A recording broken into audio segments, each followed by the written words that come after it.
Hello, good evening, cheeseheads. Welcome back to the Man Cave. I am the caller. I've been on somewhat of a retailing working sabbatical over the last couple of months, but I'm back here to terrorize some guests. And what guests I have with me this evening. You may notice my hair is a bit fluffy. Got out the shower, had a bit of a disaster with a cap, but that's another story. All the way from the land down under, you better run, you better take cover. It's Enoch Out's very own DaveO. How are you, Dave? I'm very well. Is that a shower cap you wear to protect your hair or a cap to the bottle? No, it was a cap. I went for a little walk this afternoon. Beautiful views around the countryside with my little uns. Wore a cap to cover up shower hair, and it ended up like this. I do need to visit a barber. I'm not far off lockdown standards, so I'll sort myself out next week. John, how are you, sir? Thanks for all you do for the Cheese Room, holding it together in my absence over the last couple of weeks. Months, right. Maybe. Years. I think a word has to go out for Gibbo. Gibbo's done, and HG. They've done all the World Cup shows while we hid. Yeah. They've done a sterling job, both of them. But Gibbo's been the one, hosting. And absolutely. I mean, if I was more interested in the World Cup, then potentially I would have done some, but not going to hide behind that. I'm just not. There is a match on tonight. West Ham are beating Arsenal 1-0. We'll keep you appraised of the score. John has got his finger very firmly on the dodgy stick pulse. No. It's on Prime, mate. I can watch it legitimately. It's fully legit. So he will keep you appraised of the score. I would ask you, 13 watching already, thank you so much for watching the Cheese Room podcast. Do smash the like button. It really helps the algorithm and showcase us to the world. So do that. Steve, how are you, sir? Beautiful collection of merch from Football Prizes in the background. And a beautiful booth on yourself, I see you're sporting. Yeah, thank you very much. I've spent all my time winning football shirts, not going to the barbers, I'm afraid, but I'm good. It's good to be back on. Good to have the World Cup over because I just don't care about international football. No, I think my other half had a significant shock today when I was like, oh, football's on 12:30. Didn't even announce it, just put it on. Hence why she wanted to go out for a walk at the least convenient time possible. But did manage to watch the game. And what a game it was. A game of two halves, some might say. Dave, let's go to you first. Started off pretty terribly. How abject were we in that first 15 minutes? Well, hang on. We were abject in the first 45 minutes. We weren't very good. I mean, it was an interesting team he picked because if he was saying that he wasn't going to pick people who were kind of heavily involved in the World Cup and Perisic's played, that's not a good sign for Cess. And is Spence still ill? Do you want to have the Jed Spence discussion now or later?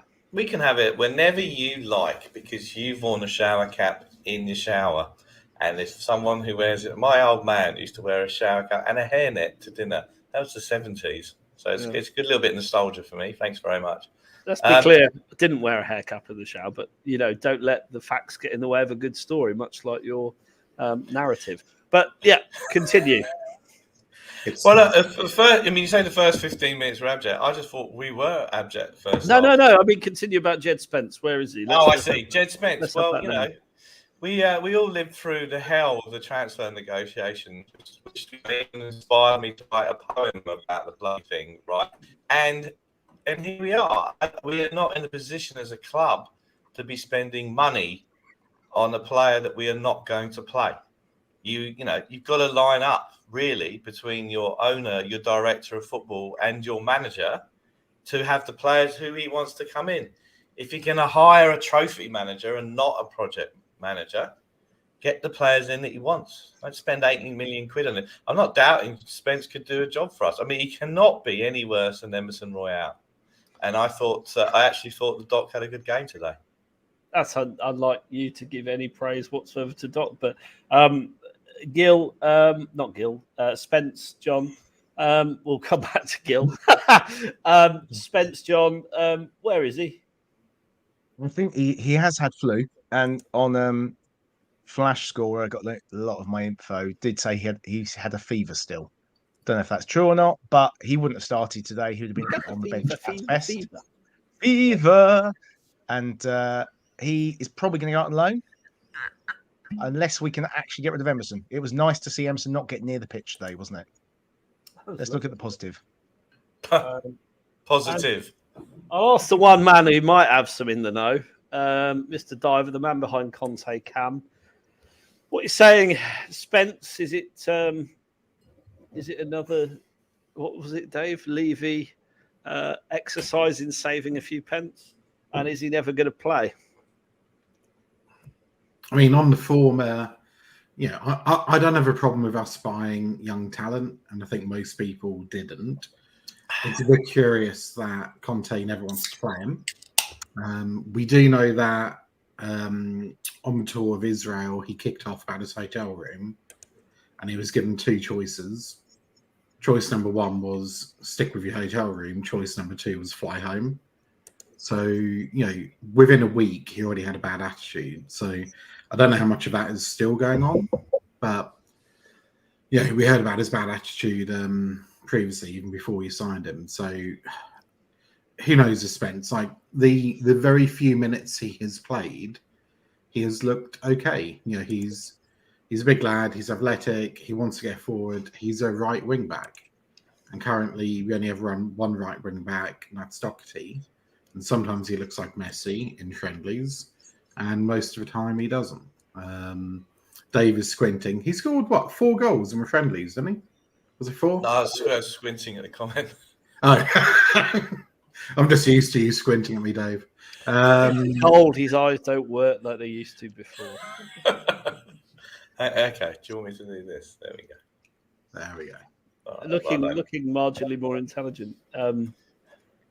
So, Steve, you don't know. Basically, I've summarised that as. Yeah, I don't know. Like we know he's got a bad attitude. It is curious that everybody else who had flu recovered and he didn't. So you have to put 2 together. Sometimes you get 4, sometimes you get 5. I mean, I genuinely don't know, but term flu together, you get someone going on loan. What is it with Spence though? He looks a decent player, albeit in the Championship. Let's be fair. Conte wasn't happy with the signing, really. But like I said at the time, and all you people poo-pooed me, or a lot of people did, when I said he's been signed for the future. He's going to be loaned out almost straight away, and probably not kick a football this season for Spurs, but actually further down the line, he may be. And I've also talked about you need 2 pots. You need a pot for established players and emerging talent. Brian Hill, Jed Spence, 2 prime examples. I would agree. Destiny, John Bostock, absolutely. Ryan Ricketts. Maybe and not. The list goes on and on and on. So let's go round. Also, I'm not hosting. My suggestion as a panelist is: who's the last person we got? Panelist. Jazz hands. Who's the last person we got in the potential future pot that turned out to be good? Ali. Man, that was what year was that? You've just floored him completely. No, you haven't floored me. You haven't floored me. That's the answer. Because we stopped doing it, Dave. We stopped buying young players for ages, which I was always annoyed by. No, we bought him in whatever year that was, 15? and he turned. The very fact you're referring to Rowan Ricketts tells me you've got to go back quite a long way, and you're scraping the barrel, sunshine. Not really, Sunshine. I'll have to think a few more. John Bostock. Who was that? Bostock was from Palace. That geezer, the really thin Belgian bloke. That's a really long time ago as well. Jonathan Blondell, 2001, 2? Yeah, Blondell. A long time ago. Yesterday to Dave, though. So, we've bought Destiny. We've bought Gil. I mean, that's a lot of money for the future. In that context of where the squad was. It's not, is it, though? Because 25 million is probably about the going rate for a promising 19, 20-year-old. He loves a 25 million signing. He does, yeah. We're not good in the 20 to 30 market. Bentancur was 18. I mean, you could say Carl Walker was bought like that, wasn't he? Yeah, Walker and emerging talent. Dawson. Yeah, we bought 2 cars for the price of one, and one of them was Rose and Dawson. Yeah. Rosario Dawson or Michael Dawson. Andy Reid, he liked a potato, didn't he? We've on the whole, if you look at it, at the end of the day, when we buy for the future pot, we don't do it very well, do we? No, but then I don't. that's why it's a gamble. Like, you look at any football club who they've purchased, most when you're buying in a youth bracket, most of the transfers go wrong, right? And that's why I don't think we've done it for a while, because we haven't had the money to spend on both the first team and prospects, which can go right, can go wrong. But now we do have a bit more money, and Caller's waiting for this, and DaveO is glistening with joy. Now we do have a bit more money. We can buy Richarlison. We can get in Perisic. We can get Basuma as first-team players. But then we can get players like Sarr and Destiny who are going to go out on loan. 2 pots. And Don't need a bigger glass. This one's exactly, massive. yeah. Now, the issue I've got with Spence is he's in neither pot. He's in pot 3. We bought him. We don't want to loan him, but we also don't want to play him. No, I think we do want to loan him. I think Conte totally wants to loan him. I think he's wanted to loan him from the word go. I just think there's a little bit of an internal discussion going on there. But even Championship, the Championship team would surely rip her arm off to loan him. Oh, yeah. And that wouldn't be a bad play. I don't want him loaned to a Championship team. I want him loaned to a Premiership team. But it'll make Conte look really stupid if he does well at that Premiership team. He'll make it look really stupid. Look, we know about this. Obviously, you told us about the incident in Israel. My advice to him was he should have gone to a shawarma stand, get a nice bit of shawarma and pita, hummus, and all the thing. You've got to love a shawarma in Israel. It's my recommendation. But Games have equalised. Oh, good. Saka's just scored. Got really lucky. The ball deflected right in front of his path with just the keeper to beat. We're live in Cameron Lewis's speakers as he's driving down the south coast in his ute. And he's got his budgie smugglers on, and he's in his ute, mate. In his ute, mate. He's going to be surfing. Listen to the Barbie. Dream. All right, mate. Watch out for the double demerits, Cameron. Hold on, Cameron. You haven't sent me barbecue pictures. Is this because I said I would send them to Steve, and Steve would critique them for you? Oh, because he said he was going to send pictures of his barbecue prawns. I only critique one person. No, he's just got a real hard on for my barbecuing skills. He just wants to destroy them at every opportunity, but. I had some lovely barbecue prawns on Christmas Day. They were beautiful. I love a crustacean. Actually, I've got a new barbecue call. I have to show it to you. Is it a barbecue or a smoker? It's a combi. You can do both. Hang on a second. If he's driving, what's he doing messaging? Come on. Voice to text, probably, Cameron. Voice to text. That's what I'm saying. Text. I'd kill Caller in a barbecue. It's a bit fucking brutal, isn't it? Like slow death. Anyone who's driving a ute at strange hours, just saying, I've seen Wolf Creek, mate. Yeah. G'day. Anyway, back on track. So the game, we don't know where Jed Spence is. That's long and short of it. But I'm fairly confident I've been right all along, and he's probably going to go on loan somewhere. The game. Let's talk about the first goal. In fact, yeah, I should use your slide. I'm sorry, John, I haven't put that up. But there was a starting 11. Some good players in there. Longley, Basuma isn't really working out for us, is he? Fraser Forster. Let's talk about the first goal then. So it was a bit unlucky for my money. Deflected off Longley. Forster. At first glance, I thought he'd made a right hash of it, but then I realised it was a real reaction save. He actually did very well. And then it was just a tap in because the Tanganga was just standing there watching the ball. Fair judgment on that, Steve? Yeah, 100% fair. I mean, Tanganga only did 2 things all game: give a foul away or ball watch. I don't think he made a single tackle, did he? So that's true to form from Tanganga, and I hope I don't see him again for Spurs, to be honest. But yeah, it was a Spursy first goal to give away, wasn't it? Like we didn't start the game well, and it was just a terrible, terrible goal to give away. Like when you break it down, there multiple times we could have stopped that goal. If you concede to an absolute worldie or even a well-worked goal, you can stomach that.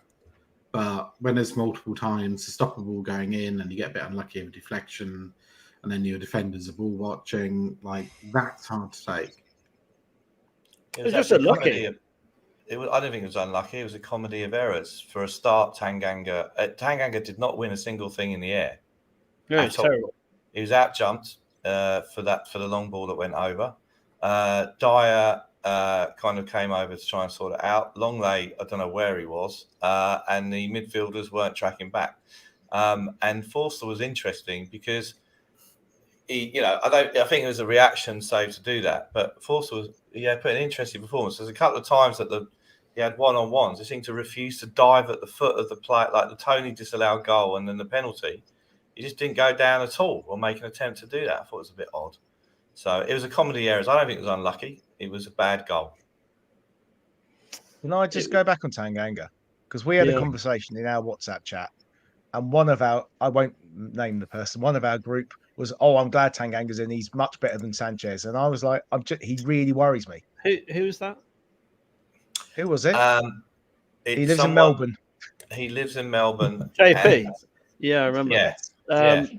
I'll call out JP. That was fucking shocking. I'm gonna stick up for Tanganga for a minute. He hasn't played for a long time.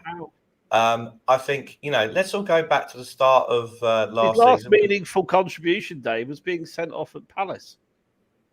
Okay, as I said, let me go back a step. As I said, this first game of last season, we all cheered him as he's one of our own. He absolutely owned Grealish and Sterling that day. He had a dodgy 15 against Traore in the next game, and then owned him after that. He's tough tackling. He can't. His distribution is poor. He hasn't played for a while, and he's come in on occasions and done well. But the reality is, he is the 6th choice centre back. He knows that.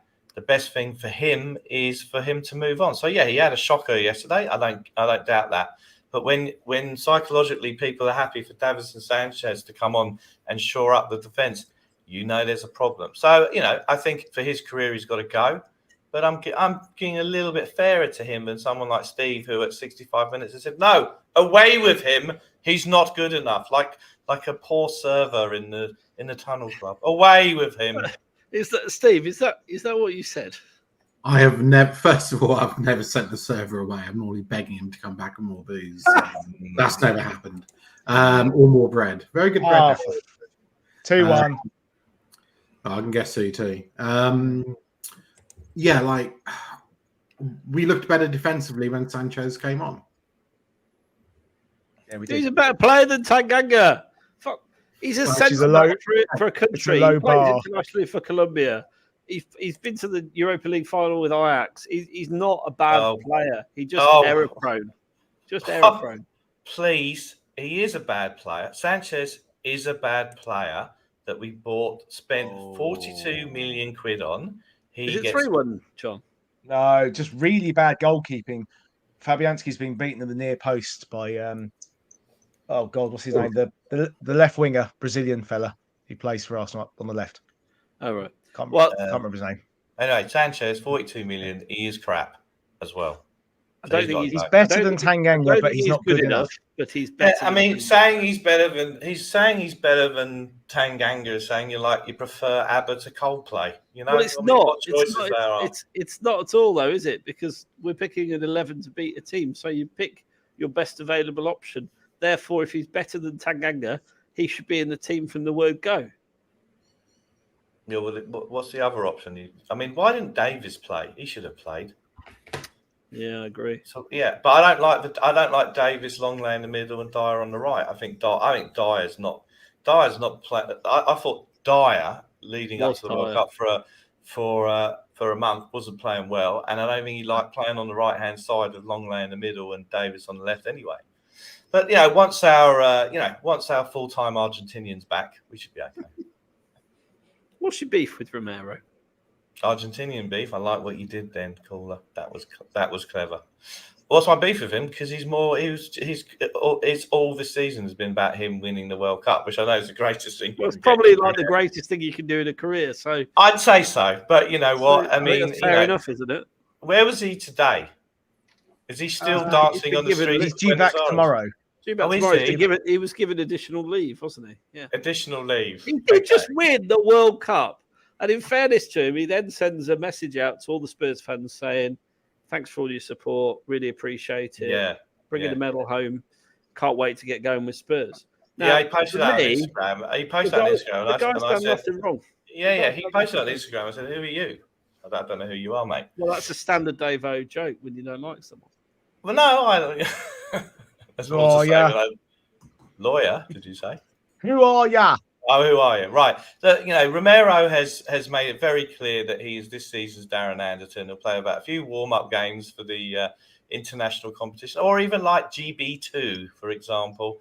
He's played a bit of practice here. He's like a fitness first. David Lloyd said that. Don't understand your issue. My issue is that it would be nice to show a bit more commitment to his club than his country. But he's protecting a chance to win the World Cup, which he then went and did. You can't blame a player for wanting to play at the absolute pinnacle of his, what he'll achieve. He'll never achieve anything like that again in his career. It's a one-off. It happens every 4 years. I don't blame him in the slightest. I understand people are a bit angry that he wasn't available for selection, but he was playing through injury. He pulled up in the Champions League game. Two things. One, how can it be a one-off that happens every 4 years? It's not really a one-off. All right, I'll rephrase. It's unlikely he's going to win it again in 4 years' time. One-offs don't happen repeatedly. It's probably a one-off to win the World Cup in your career. How many players have won it twice? Not many. I don't know. HD, no. Second of all, this hurts me more than you can possibly know. I agree with DaveO. Well, you're wrong. Hear that? It's hell freezing over. I know.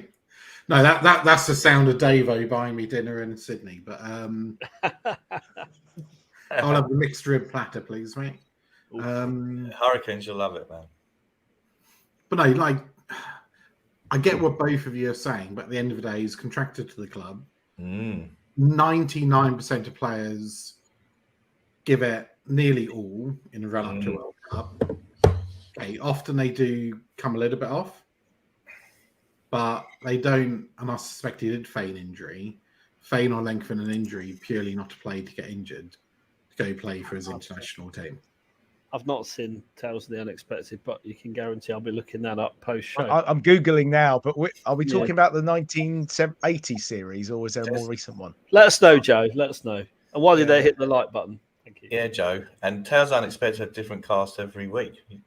You're putting us hard to work there, Joe, but thank you. Oh, yeah. Oh. There's no regular cast. Anyway, Steve, you were saying you agreed with Dave's drivel. And Romero could have given more, basically.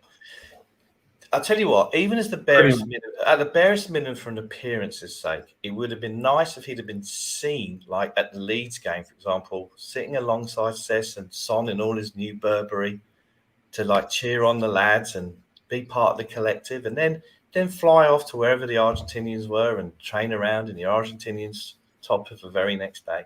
Just from a perception point of view. That would have been quite a good thing, wouldn't it? I can see the point. I can see the point, and I do get it to a degree, but I'm not going to keep banging on about it like you do. That's what I'm saying. I get that it doesn't look particularly good for Romero. However, he's going to come back. He's going to play really well, and it's all going to be forgotten very quickly.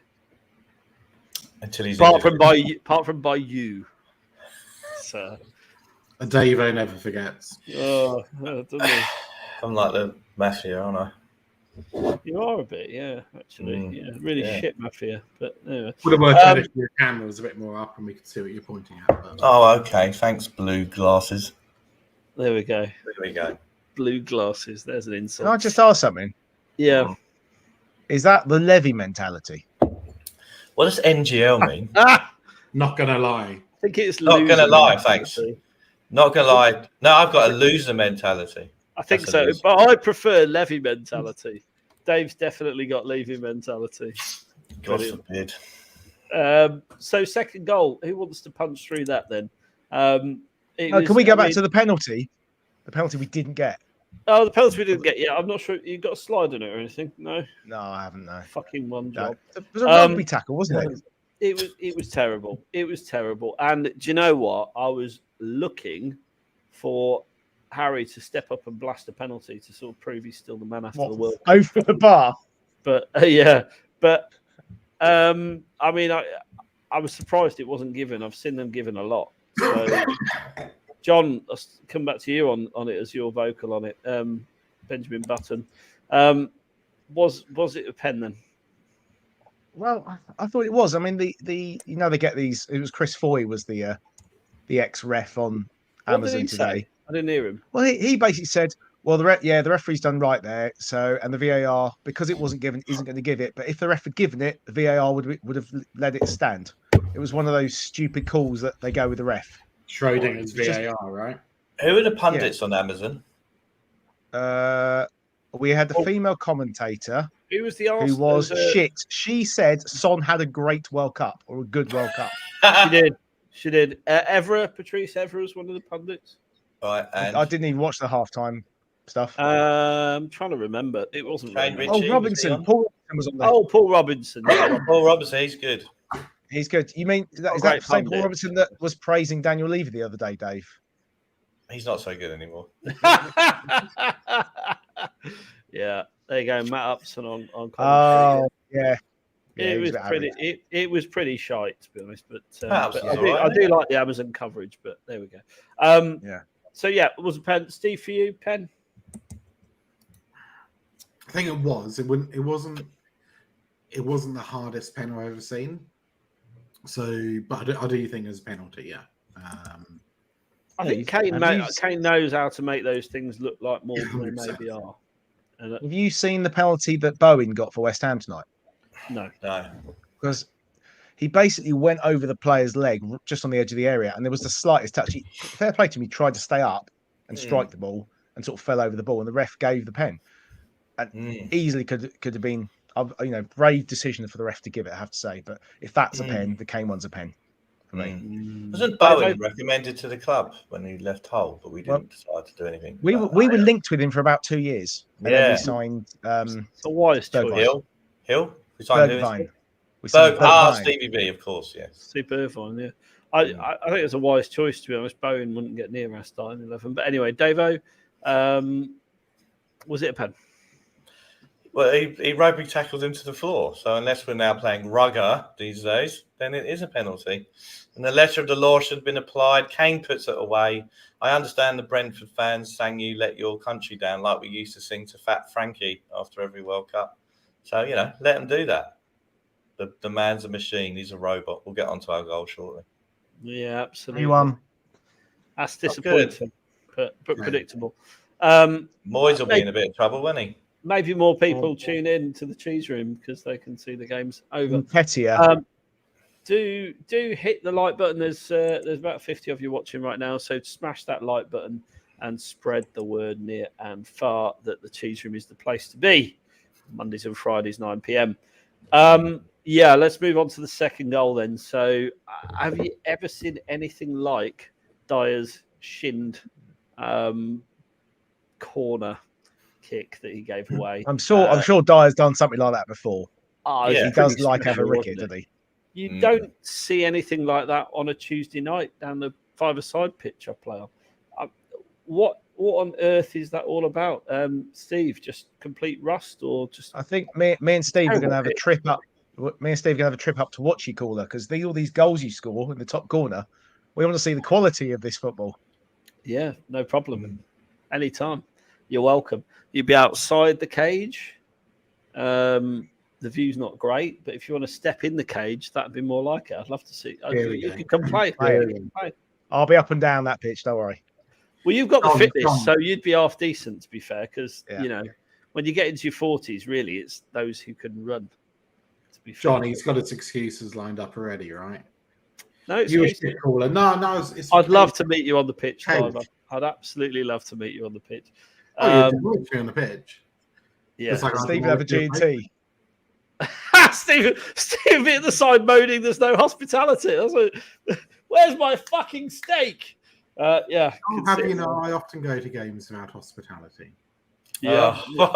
The man of the people, the man on the flat cap hero with the rattle. Good on you. Tell me when, Steve? We went to Brentford last season in April. Yeah, that's not recently. I heard he led all the singing at Brentford that day, John. Is that right? Yeah. You are not singing anymore. I heard he just bought a subtitles machine. Brentford fans didn't sing in that game till about 75 minutes when they sang their only song, "Hey Jude." Yep.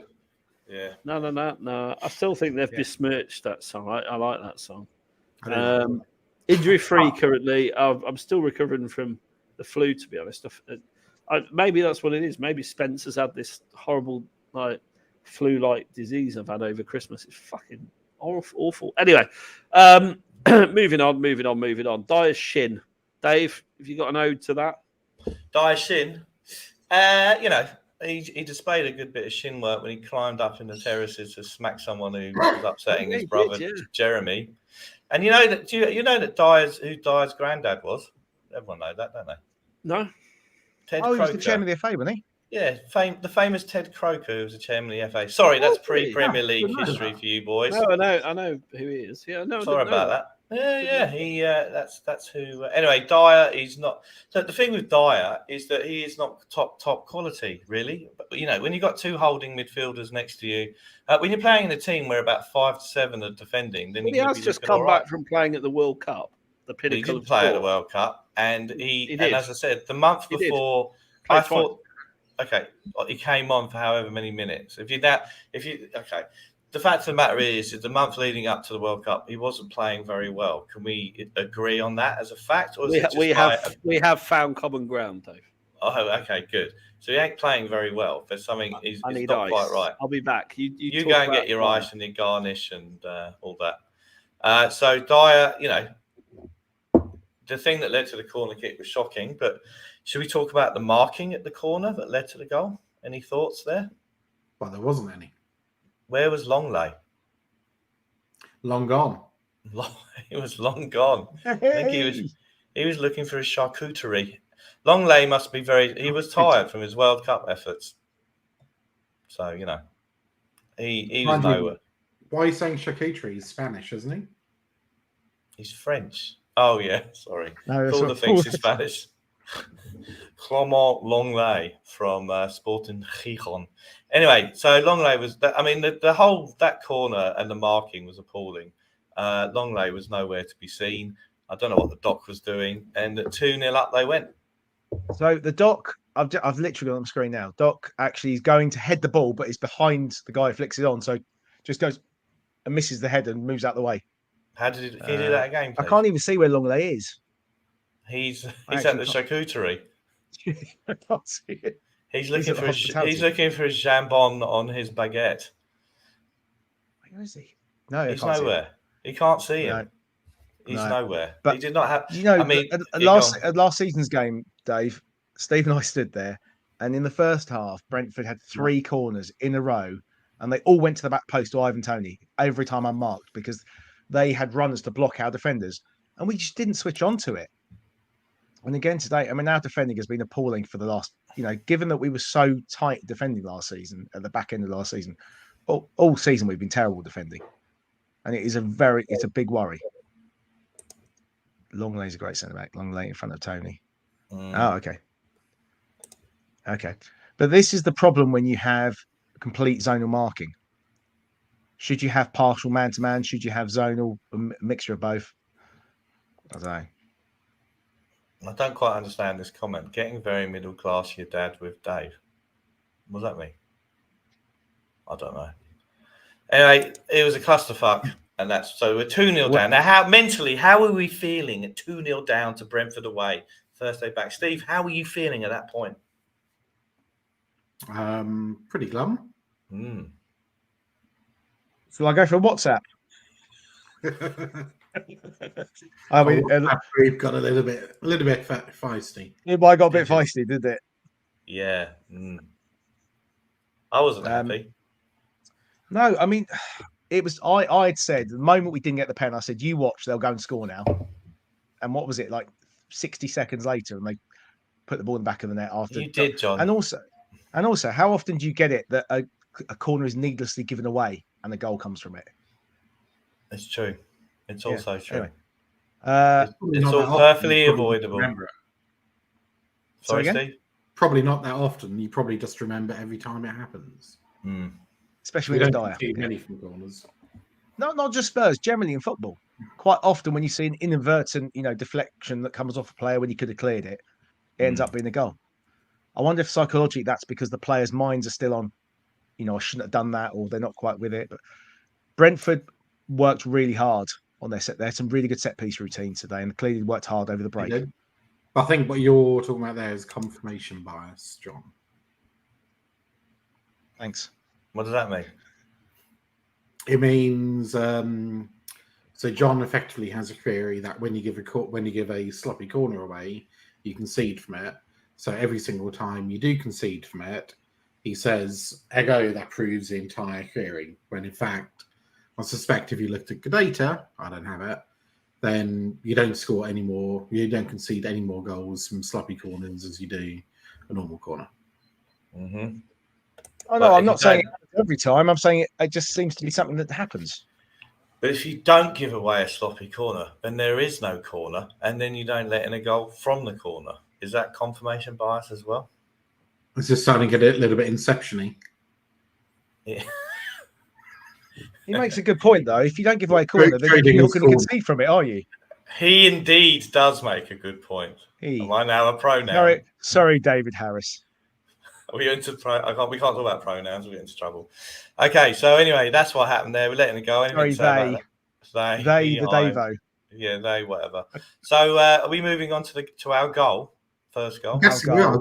Is Caller distilling his gin, or I think he's. Was he had one too many? Anyway, let's talk about the goal. Our goal. What a beautiful cross by Clement Longley.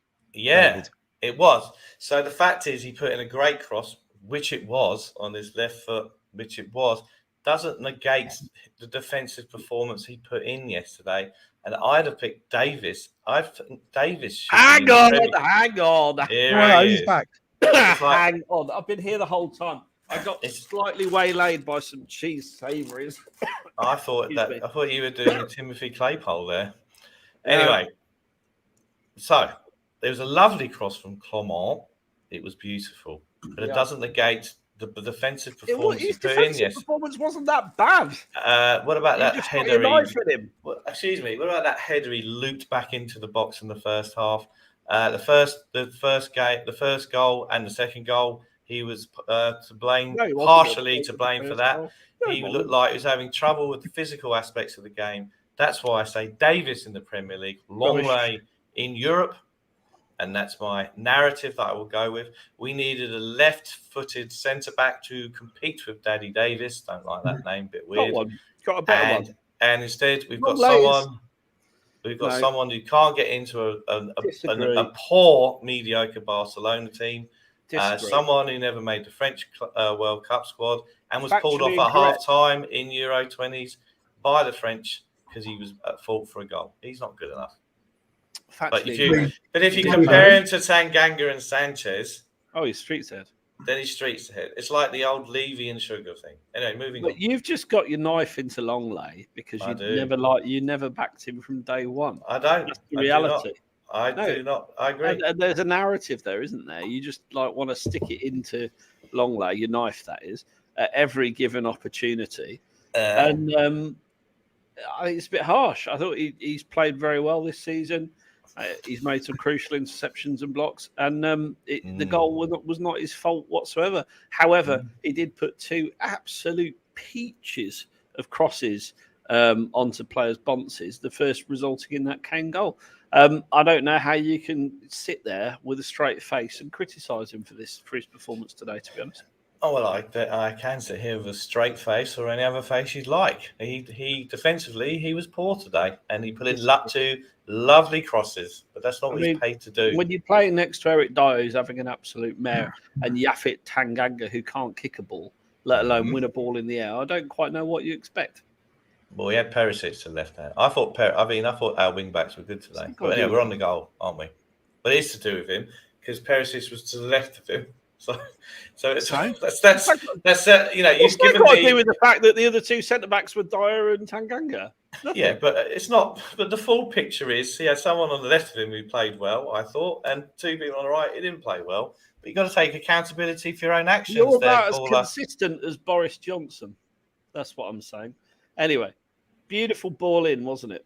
It was fantastic, magnifique. Magnifique. That was a brilliant header. See, I thought it was Perisic. She crossed it in. If I'd known, it was only later on when I discovered it wasn't. If I'd known, Yeah, it was. If I'd known his long leg at the time, I would have absolutely gone in hard on DaveO, and that is long leg. So I was fuming when I found out it was long leg off. Now's your opportunity. Off you go, Steve. Come on. Time has moved on. I don't bear Time's a healer. Time is a healer.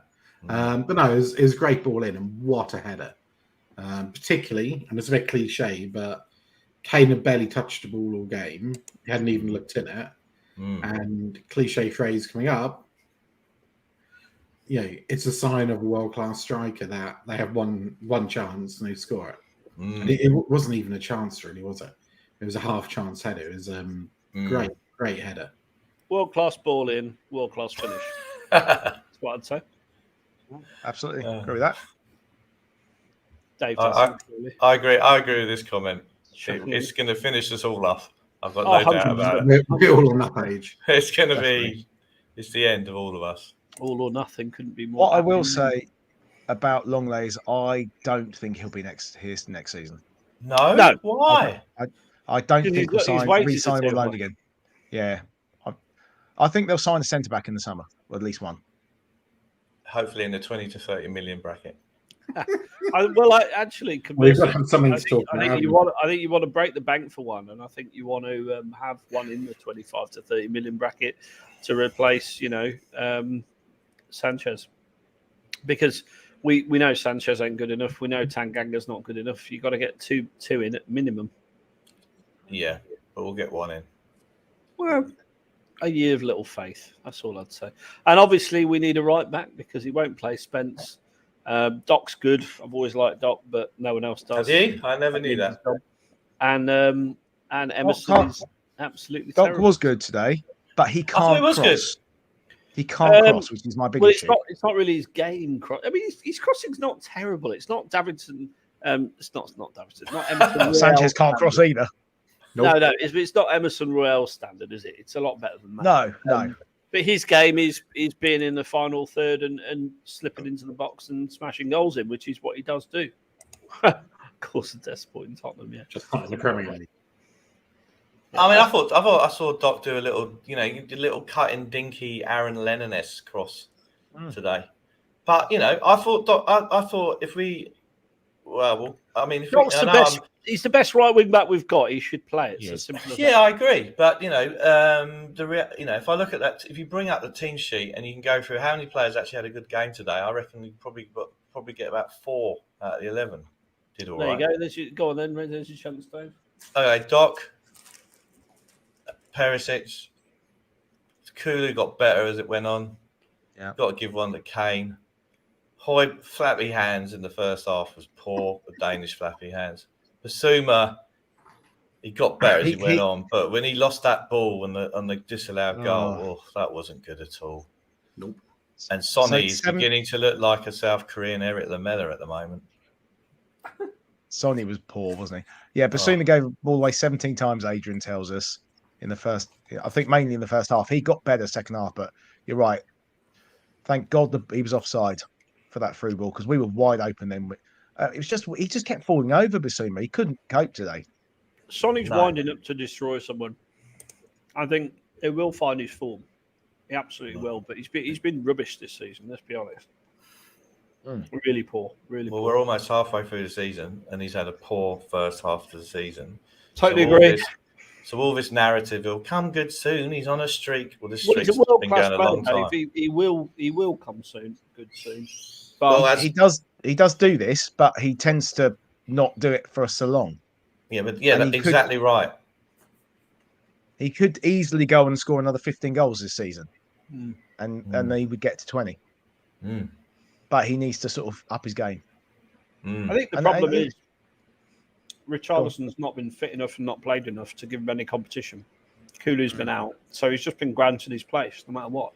Yep. Yeah, but there was a period of time where Kulu was he dropped Kulu and brought, they made a decision to drop Kulu and bring Richarlison in. Everyone seems to forget that before Kulu got injured, he was on the bench.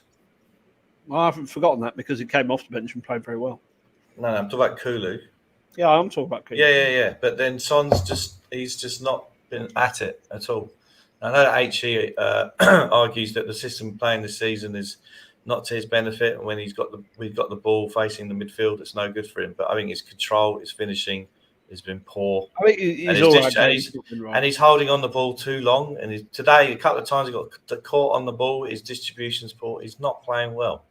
He did some really good. He did some really good stuff in the first 20 minutes. Actually, he beat players for fun. But you're right. He didn't release it. Nope. At the right moment, his decision making was shit. But it's good that you said I'm right for once, so that'll do. I know you're right about a lot of things. Just you're also wrong about a lot of things too. It happens. So am I. Luckily for me, I've got a personal assistant called Steve Diver to point out every single time I'm wrong. I think Caller's just exhibited self-awareness. The first step. Congratulations. I'm shocked. Yeah. You having any whiskey tonight, Caller? It's gin, actually. Very nice. No, are you having any? I know that's gin, but are you having any? Can I tell you about one of my favourite Christmas presents? Kerry King. No, but go on then. Tell us. Kerry King. Well, you tell me what your favourite Christmas present was, David, while I get mine. Well, shall I show mine? There you go. Oh, kit off time.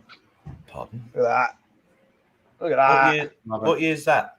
It's the 85 to 87 away kit. That is nice. I raise you my Beavertown ex Tottenham Hotspur merch, which is Beavertown. It's a pub. It's a pub. Does it stink of beer? Yeah, it probably will do after a session in the man cave. No, this. Look at this bad boy. The Penderyn whiskey, which, by the way, Penderyn, beautiful whiskey. This is the Welsh football team edition from the World Cup. Does it carry a couple of top class players? Well, over hill. There's this one and there's a Gareth Bale one. So my mum bought me this because my mum's Welsh. So, but I must say, broken. I must say, that is nice. That is a really nice tipple. I'm very grateful. The Bale one came wrapped in bandage. It's limited edition though, so I'm dabbling whether to bother drinking it or not. Might just stick it in. No, I'm going to drink it.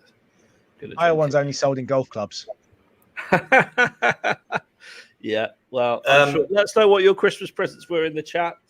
Lots of. Oh yeah, I've got plenty of gin. I got lots of gin. Did you? Yeah. Very good. Well, let's talk about our second goal. Dave, talk us through it. The second goal. Højbjerg getting on it. I think it was a loose ball, nicely put away.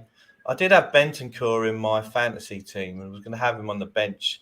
And then I've moved things around. He's not there anymore. But, as I said, the Danish flappy hands, first half he was poor, got better as the second half went on, put it away nicely. I mean, he's how many goals is that for the season now? He's got 3, 4? This 4 league goals. He could plus the Champions League goal. So 5. I mean, this must be his best season for goals in his career, I believe. I think he got 3. He's playing a lot further forward, isn't he, than he was last year? Yeah. So, I think that he look. But I'll be honest, Dave. You'd have scored from there today. It was on a plate, wasn't it? No, I'd have done my hammy. I begrudgingly, I will say he's having a good season. He's one of our 2 best players this season. Him and Bentancur. Really? He put it away nicely, but he did well. And then from there on, we thought we'd go on and win it, didn't we? Wouldn't we? Yeah, it was really nice interplay from Kulusevski and Doherty on the right hand side, and then Kulu pulled it back, and Højbjerg just took a step back and stroked it in. And a guy you mentioned there, Bentancur, we really missed him today. His ability to control the midfield is what I think.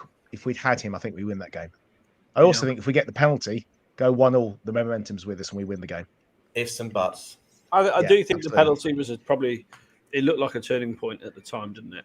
And we probably thought 2-0 down. We're probably not going to pull this back, let's be honest. But that worldy ball over from Longley really got us back in it. Is it a whiskey or a whiskey, Steve? So they're both the same product ultimately. Why are you messaging a show that you're on, Steve? I find that very weird. Just say it, mate. Spelling it the Scottish. He can't say it. Well, the problem is, how do you say, is it a whiskey or is it a whiskey? Well, you say, is it a whiskey no E or a whiskey with an E? It's not hard. Well, I just did it. Do you want me to message the show with that? Would that help you? Honestly, we got some really cool messages tonight. I would say once we get to the end, I think, and I'm not telling you what to do, your job, of course, caller, but we've got some really good messages put in the start thing. Be good to discuss them as well. Just saying. Absolutely. Yeah. Humble suggestion. That's all from me. Spurs Beavertown bobble hat born to lose. Very good, very good. I had some Spurs Beavertown socks. I got Tottenham Hotspur lucky socks. Clearly, they were not that lucky today, but you know. Pretty lucky if you put them on the half. Whoa! What's this about? They haven't. It's a rumor. Yeah, no, I think they have. Leon posted it. Yeah, I thought it was expected to complete, but it's not confirmed. Looks like a couple of teams moving early in the window there. Interesting concept. I mean, Cody Gakpo had a good World Cup. Mm. He's looked decent in the Dutch league, but I wouldn't call him an outstanding talent. And that'll come back to haunt me, I'm sure. But Right, the Liverpool Echo 49 minutes ago said that Gakpo was close to transfer after advanced negotiations. There you go. Still time for Levy to steam in there, isn't there? John, who said that? The Liverpool Echo. Who said that? The Liverpool Echo. It's Panto time. Echo.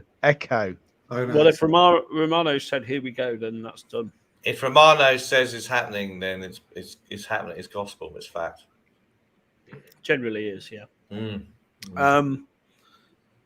What's with the smug grin, Dave?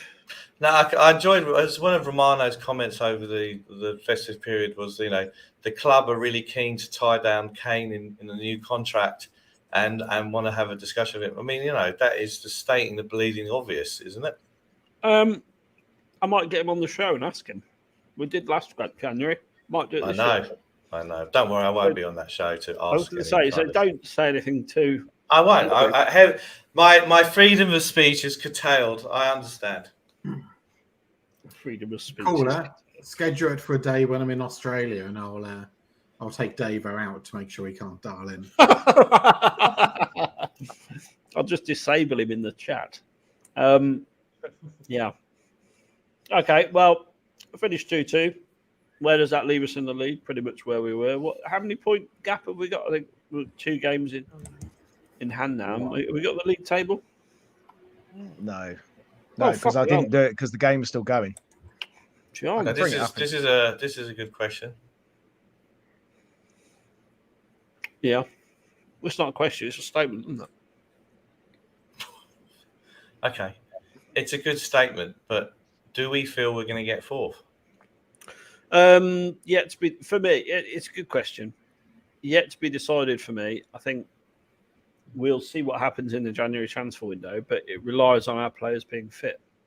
If Romero's in the team, Bentancur's in the team, Lloris is in the team, which obviously none of them were today, then I think we can beat anyone, is the honest truth. But it completely relies on our best players staying fit.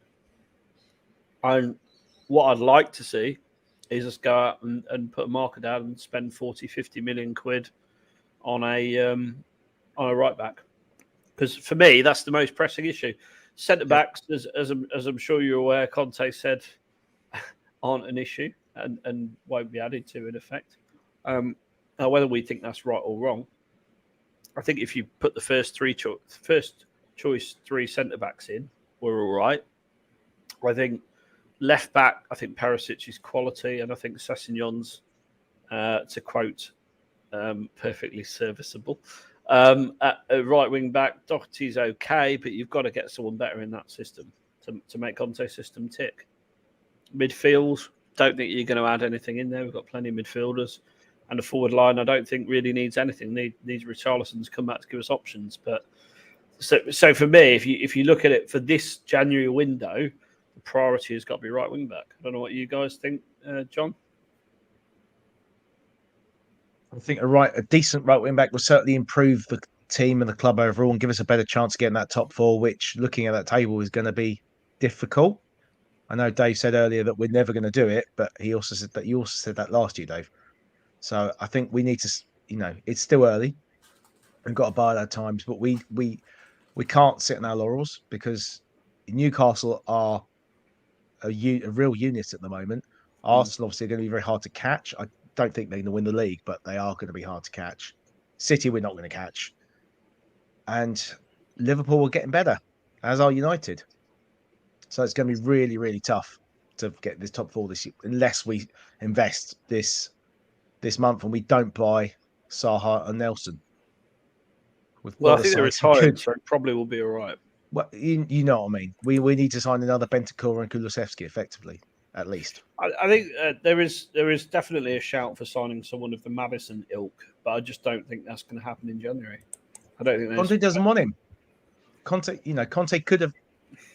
was offered him. Spurs, Paratici and Levy by all accounts were happy to go for him, but Conte didn't want him for whatever reason. Whether it's just because he doesn't fit his system, or whether he thinks there's a bit of the Jed Spence about him. I don't know. I think the point is that someone creative is what we require, regardless of whether it's Maddison or not. We need to have another creative option, because you saw how hard it was to scrape points along when Kulusevski was out. Dave, what are your thoughts? January window. What do you? Here's a question, Dave. What do you think we'll do, and what do we need to do? Well, just going back to the 4th thing, just before we go on to that, right? Newcastle don't have European football, and they've spent really wisely, and Howe's done an incredible job, which no one would have thought that being the case when he left Bournemouth and he went there, and he's done a great job. They don't have European football, and they'll probably spend some more money in this window. So they are. I was expecting them to be more fighting for top 4 next year. I think they're a year early. Liverpool, Salah's been rested, and I think they'd really start going with this is a new season for them, so they will come. United, the Goons are too far ahead of us now. I know I famously said we blew it last year after Brighton and Brentford, and they imploded. They're not going to implode so much to be out of the top 4. That's not possible. City is City, and Chelsea is the interesting one. But I'm really worried about top 4. I think up top, my concerns are our 5th and 6th choice up there are not fit for purpose, regardless of his injury. And doesn't sound a good one. Moore is not good enough. Hill's not good enough. Kane he's just playing all the time in everything, and that's my concern there. Son's off form. If we got a decent 5th choice in the squad, or someone can start in the window, that's what I'd want. I'd want a decent right wing back, and I was quite. I know it sounds a bit odd, but I quite like the 3 in midfield actually. What we did towards the end before the World Cup. I quite like Basuma sitting. He looked quite good there. And Bentancur and Højbjerg looked good in advanced positions. So I'd quite like to keep that. And on the left side, Perisic, he can't go. I thought he had a good game yesterday. Defensively, he's not great. Sessegnon, me and Steve, we've said that this is his make or break season. And on the evidence thus far, I think we get rid of him in the summer. It's not make, is it?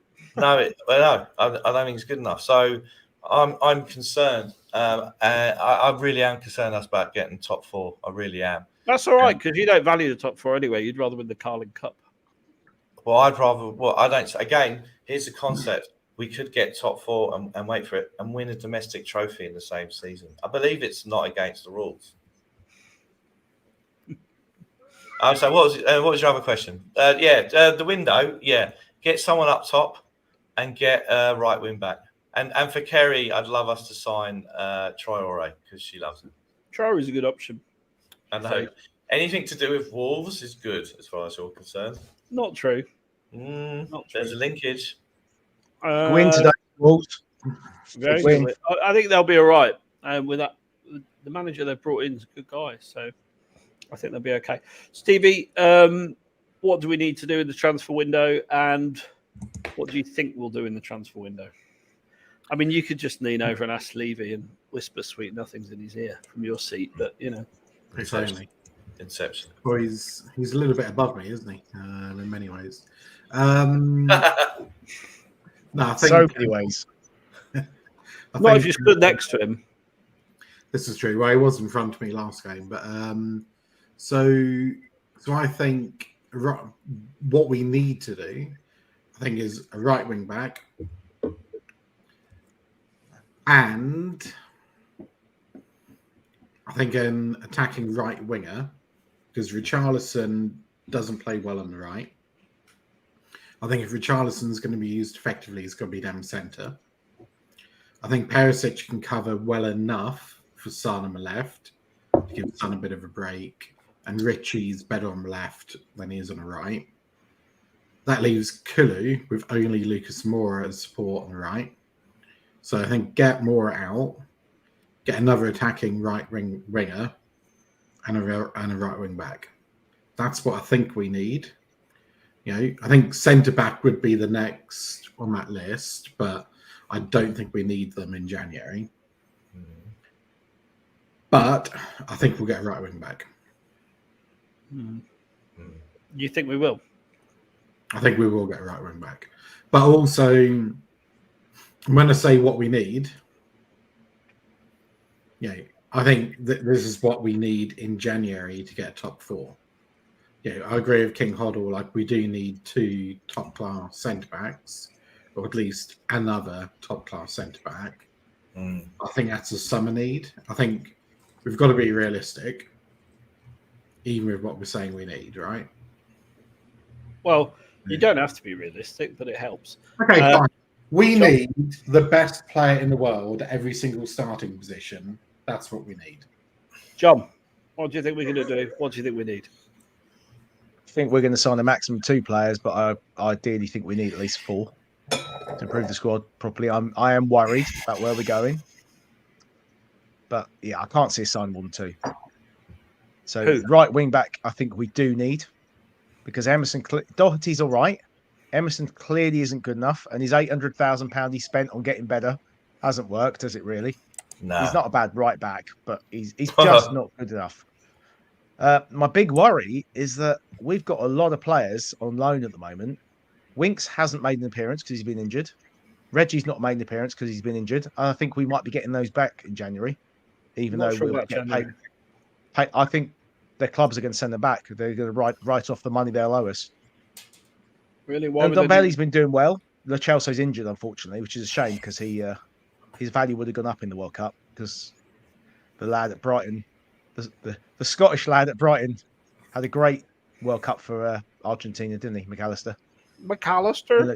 In the Chelsea's position. But yeah, we definitely. I can see what Steve's saying. A cover for Kulusevski, or just someone who can play in those attacking roles. So Maddison would fit the bill. I'd love Maddison. Absolutely love him at Spurs. Yeah, he's a proper Tottenham player, but we're not going to sign him. He's a great player. Well, he's an entertainer. He is running his contract down, so you never know there's a chance. He's going to go to Newcastle, Liverpool. He's going to go somewhere that's got Champions League football and pay him more than we'll pay him at the end. The time to have got him is it's that time when you get him from Norwich. When he went from Norwich to Leicester, is when we should have got Norwich. But, on that basis, why didn't we sign Messi from Newell's Old Boys? Well, we wouldn't have been able to get a work permit for him, would we? But somebody's been playing Football Manager, haven't they? Yeah, but the market. I just know the rules, Steve. Yeah, the market for us is when the promising player goes to the next level to take him up to the next level. That's the kind of one of the markets that we should be or we operate in, and it comes back to the question of buying that potential player for the future. That's what you do there. That's the £20 to £30 million budget, isn't it? No, I think it's slightly before the 20. It's your 10 to 20. Your potential, the potential pot we talked about before. Yeah, but inflation means that's definitely in the 20s. Oh, whatever. Anyway, we didn't get him then. We're not going to get him now at the end. But he would have been a great player. He's a proper Tottenham player. Maddison. He might have signed. You never know. He's not coming. Why do you think that? Because he's going to go to Newcastle or Liverpool. He's going to go somewhere about the fact that... Do you really think Newcastle are going to get Champions League football? Yeah, I do. I really do. Really? Yeah. Botman, what a signing. Don't know why we weren't in for him. Well, he's decent. He's not world class, is he? He's a good signing. They got a good defence. They don't have European football. They will get top 4. Clip this. When I'm wrong, clip it, and when I'm wrong, play it back. You said that about Arsenal last season, though, didn't you? I do. You clip that. I clip that and send that on to you. Your form isn't that good for your knowledge, really. I said we raise. No, it's not my knowledge. It's not about knowledge. It's about my predicting the future. That's what I mean. Yeah, but that's not knowledge. You're Nostradamus, predictions Stick aren't Meg. very Nostradamus-esque. Well, if it Mystic was Meg. great, I'd be doing this from the Caribbean in my holiday home. So no, you're right. Or maybe a nice yacht in Barbados. I could have moored up next to Uncle Joe's big old frigate and have a nice chat and deck quoits in the afternoon. Could have gone and played with tennis. Yes. Well, are there any other good comments we should have a chat about? I personally think right wing back will happen. This guy, is it Pedro Porro? Mm-hmm. He's the one we're after, isn't he? By the look of it. Porro? Allegedly, yeah. Wasn't he in Pingu or something? And, Porro or Traore? Well, I've extensively scouted Porro on Football Manager. And he's a future wonder kid with a potential 87 rating. So he's absolutely someone we should be in for. Okay. 100%. How old is he? He's not old. 23 or something, is he? Yeah, I was going to say, who is 22, 23? Surely it's a wonder kid, isn't it? Wow, I say wonder kid. Loads of future. 23 and a future wonder kid. I don't think he is 23, but loads of future. He's 23. Is he? Loads of future potential. His current rating is not anywhere near his potential. So your knowledge is based on a computer game, is what you're telling me? It's a very accurate computer game. Right. Okay. It's more accurate than your predictions. I just think Man City will block us getting him because they can buy him back. And yeah, I read an interesting thing though. Is that something along the lines of we've got some kind of clause in the Edwards contract that we might waive that to help us get us Porro from Pingu. So we've got a 50% buyback, haven't we? 50%. We have, yes. Yeah. So that could. That's a Levy angle to take there, but yeah. Far But from me if Man City want him, it overrides it because they've got the buyback. They can block. They can. Dave, they can just say signing back. Some leverage. Yeah, I think the contract, the City thing takes precedent. So this is do you mind if I bring up the comment from Mark? No, let's do comments. Yeah, this is a good question. That statement, sorry. That's why I've seen a crack of doubt tell me I'm wrong. Do you mean a crack of doubt with the fans? Statements and comments. I don't know, Mark. Mark would have to answer that question. Where do we all stand on Conte? Let's go around the room. Dave. Well, you don't. I mean, firstly, I'd context this by saying you don't think he's going to sign a new contract either, do you? I don't think it's not looking good. Is it? Actually, I'll say it again. He's very good. In the chat. Sorry, I'll let you speak freely in one sec. Let us know in the chat what you think, where you stand on Conte. Oh, where have you gone? That's a good question. Timothy Claypole again. I don't know what's going on. I'm going secondary camera. Let us know in the comments where you stand on Conte, and do you think that he will sign a new contract? Dave. Okay, so Conte is the best managerial appointment that ENIC have made in their tenure of ownership of the club that we all love. And the thing about Conte, and like Mourinho, is he's a here and now manager. He's not a project manager. He's a get the players in for him to play the system that he wants, to deliver you something, and you would get 2 to maybe 3 years out of him. I think he said there's a certain number of windows that he needs to finish off the project or get the team that he wants. I think it was 3 or 4, might be more.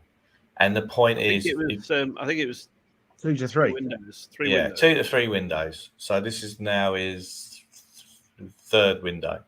So ultimately, you've got to get him what he wants. He plays a certain way, and that's how he does. Sometimes he gets caught out, sometimes he doesn't.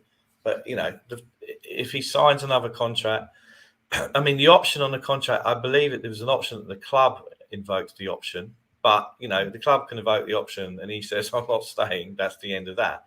I mean, look what he did to Chelsea. He did sue them for unfair dismissal and he won. So he is good. He's clever because he's waiting to see what they'll do in the January window.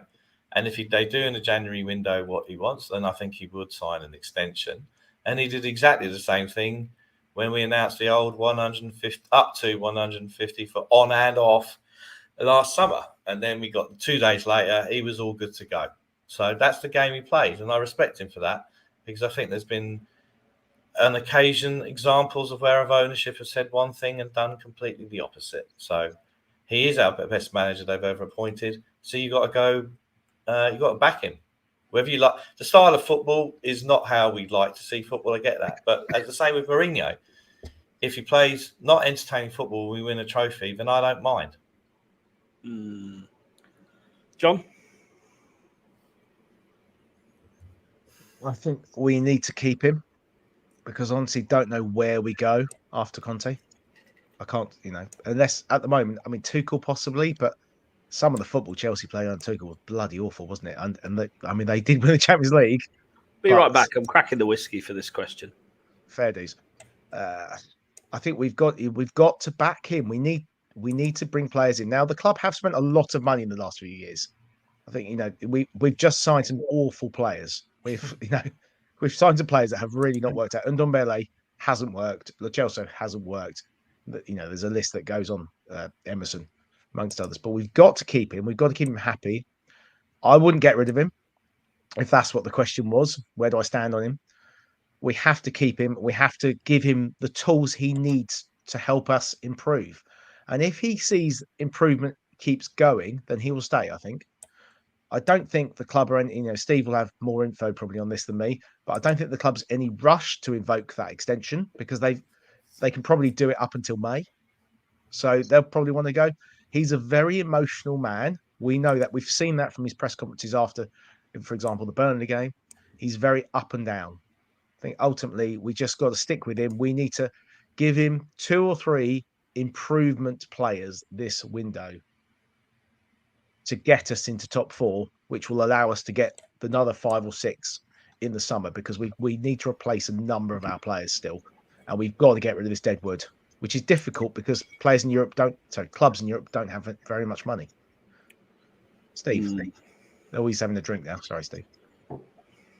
What are you drinking, Steve? I'm drinking water. So I'm a professional and I didn't want to leave the Well, that's funny because John told me you'd had a skinful today. I've had a couple of glasses of wine.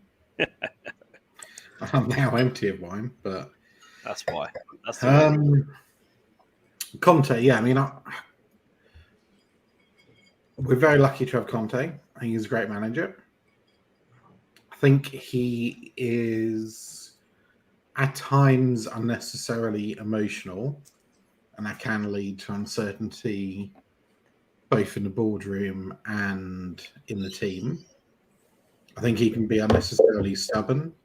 Like what we opened the show with talking about Spence, right? That Spence still being at a club, not being on loan, and not being in the team is not a good thing. Is Conte going to sign a new contract?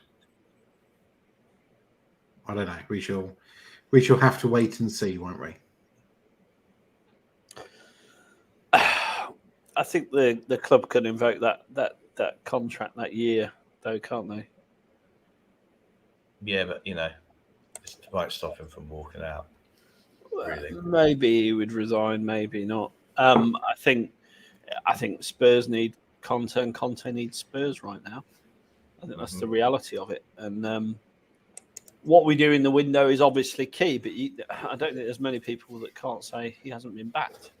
He spent 150 million quid in the summer.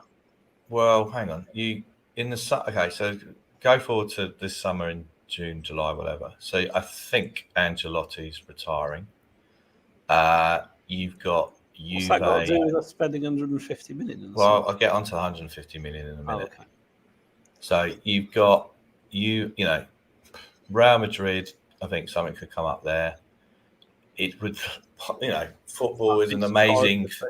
We've seen many U-turns in football over the years, but you've got new ownership at Chelsea, who he didn't sue. He could end up back there, the rate that Potter's going. So there's maybe a couple of possibilities for him in terms of what he wants to do. And the other thing, of course, is that his wife and his daughter have not relocated back to London. She continues to go to school in Italy, and that's a factor for anybody. And that's a personal thing, and he's got to look after his family. That's first and foremost for everybody. In terms of this 150 million we spent, so what was the net spend in the summer window? Was it 150 mil? I didn't think it was. 140 something to be exact, but it's like 146. So I think. So I rated that window as a 6 out of 10 for me. I was really genuinely excited about Basuma coming in, and I do think he's a good player. And I said in the midfield three, Basuma's a ready-made go in the first team signing, which is what you want. Richarlison, and I know a good mate of mine here doesn't rate Richarlison at all. But I was pleased that we spent that amount of money in the realisation that we need something strength and depth up front. We just got playing in a 3-5-2. It would be better for him there. And you wouldn't have thought at the time that Son's form would tail off so badly. And then Perisic, I was excited about him, ready for May to go in the first team. Foster was a horses for courses, no issue with that. Longley, I'm not talking about him again. Spence just sums up our club. So in terms of backing him, we wanted a decent left-footed centre back, and our fifth and sixth choices up top, as I said at the end of the window, is not great. So we've backed him to a certain extent. I wouldn't say it's full backing, but he said 3 or 4 windows to do it. So as I said, from the club's mind at the time of when Nuno turned out to be a disaster, and the stadium, a certain percentage of the stadium were certain of them saying Levy out, and that was just that whole afternoon United, we were in a panic and we needed someone desperately, and he was still out of a job. So hold on. Can we, for once, stop this nonsense that Nuno's sacking had anything to do with anybody in the stadium? Can we just stop that? I didn't say that. That's what you inferred. That's absolutely what you inferred. What I said, not inferred, was at that point in time, the club were in a very bad position. The supporters weren't happy. They were even booing Kane at the time, and that there was a toxic atmosphere in that stadium from a certain percentage, not all. There were some Levy out chants, and the club were not in a good position and panicking, and therefore they went back to Conte. The club were not. The club made the decision to sack Nuno almost, 4-6 weeks earlier, when I told John after United game he was gone. Yeah. So that's not panic. Okay. So panic. So a sensible, well thought out, planned organisation then goes back to the manager who turned them down 3 months prior to that, and now accepts us. And now what? And then accepted us. Right. Panic is the word I've got an issue with. That's not a panic, is it? Panic on the streets of Tottenham. The Indeed. fact, but a stable organisation at that time went back to someone who turned them down 3 months prior and said, "We want to get rid of someone. Do you want to come back in?" He no doubt upped his price and demands and got what he wanted more than whatever changed his mind between July and November. I would have thought it was more concessions from the club side than anything else to get him in. It was a bit about timing for him as well. He'd just come out of a job in the summer. He didn't necessarily want to go straight in. Gave him an extra 5-6 months on the beach. I think that was I thought that was a nicely piece of comms that they all agreed on when they did the statement. But you would. I would. You're right. I would say that. But he was not going to say they gave me an offer. I thought it was shit, and 3 months later they gave me a better offer. I don't think the offer was any different. I think there's stuff about the number of staff he wanted to bring over, assurances about what they were going to spend, and all that kind of stuff. But he plays the game. He goes from window to window. Let's see what they do, and then 100%. I'll decide what I want to do. And if I was him, I'd do the same. He's played them beautifully. He's played Enoch beautifully. Well, he would do the same. He's done the same with every club he's been at. He waits to see, as any sensible person would, with their contract expiring soon, he's going to wait and see what cards are dealt in January, before he commits his long-term future to the club. And long-term for a manager is like two to 3 years, isn't it? But apart from your Klopps and Guardiola's. Say again, Steve? But that makes it difficult for us, doesn't it? Because you're talking about spending an awful lot of money on a manager who may not be committed to staying at your club for more than 6 months. But I think that's just part of the risk and reward that Conte plays. I think that's just the way he does it. And the sitting at the other side of the table for ENIC. The flip side for ENIC is if Conte walks, they just bring Poch back in. Yeah, which is a classic ENIC move. Let's divert. I don't think they have any worries about him walking because they know Poch is ready in the wings. I don't think they want him to walk. And I do think they'll back him in the transfer market. And look, people moan about the people. You're telling me the window was shit. I don't think the window was shit. I think there's just so much overhaul to do in the squad. You can't do it all in one window. And 6 out of 10 is not a shit rating. 6 out of 10. Okay. Is an all right I think it was a bit better than a 6 out of 10, if I'm being really honest. But I just think the squad needs a massive overhaul. But we were relying on releasing a lot of people from the wage bill that are still there, and that's the problem. And we're a business fundamentally, and it's not Football Manager. It's not FIFA. You can't just sign a shit ton of players with your wages spiraling out of control. That's just unrealistic, isn't it? Yeah, but the point is about ENIC is for probably the first time they're sitting opposite the table to a manager who holds all but most of the cards. I agree. They haven't got. They're not sitting across a manager who's 150% grateful to be given the opportunity by Tottenham to be the coach. Right? Look at everyone that we've had over the years. That's the difference. And I think the classic thing would be that he goes. We obviously send out statements about the fact he didn't want to settle in England and he's gone back to Italy and blah, blah, blah, blah. And then we bring Poch back, which diverts a certain percentage of the fan base who are sentimental about Poch and want him back, because it's now more sentimental than Tottenham fans who want to bring back yesterday's heroes. Absolutely. Steve, can you see Poch coming back?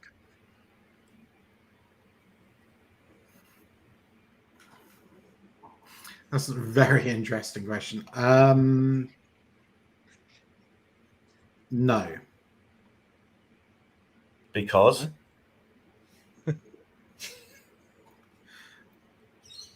I don't think it will happen. Would you like to see it happen? Absolutely not. I would not like to see it happen. In Steve's head, let me tell you if I'm wrong, Steve. I think you think they're going to back Conte. Conte's going to sign a new deal, and that's how it goes. Potentially. The difficulty is in that word back, isn't it? So, the word back's a load of bollocks, to be honest. Yeah. Let's be real. Because depending on your viewpoint, if you're ENIC in, your definition of backing is very different to even if you're ENIC out, right? So I think the term back is pretty dangerous because we're always going to have arguments about that.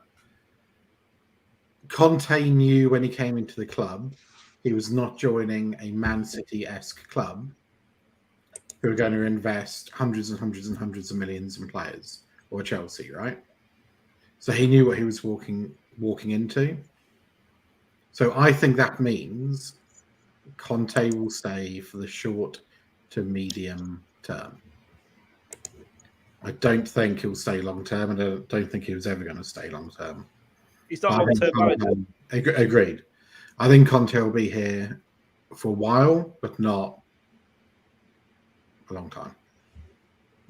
I think it'll be here another 2 seasons tops. That would be my view. And I think Spurs have got to try and make hay and win something while he's here. And that does mean backing the manager. Hey? Maybe a Carling Cup? Maybe. Oh, God, help me. If that's the extent of our ambition, we're in trouble. But, yeah, I think, in all honesty, he'll stay for another 2 years, absolute tops. I think, look, ENIC want us to achieve on the pitch, but they're not willing to put their hands in the pockets to match Man City, Chelsea, Man United, etc. And I think you can either accept that fact and accept they're the owners, or you can go wave your placard around outside the stadium. Ultimately, because they're not going to just go.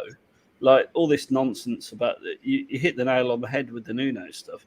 Like Levy gives approximately zero fucks what the fan base think, and he's proved that time and time again. I think he cares to an extent, but really, they'll sell when they want to sell.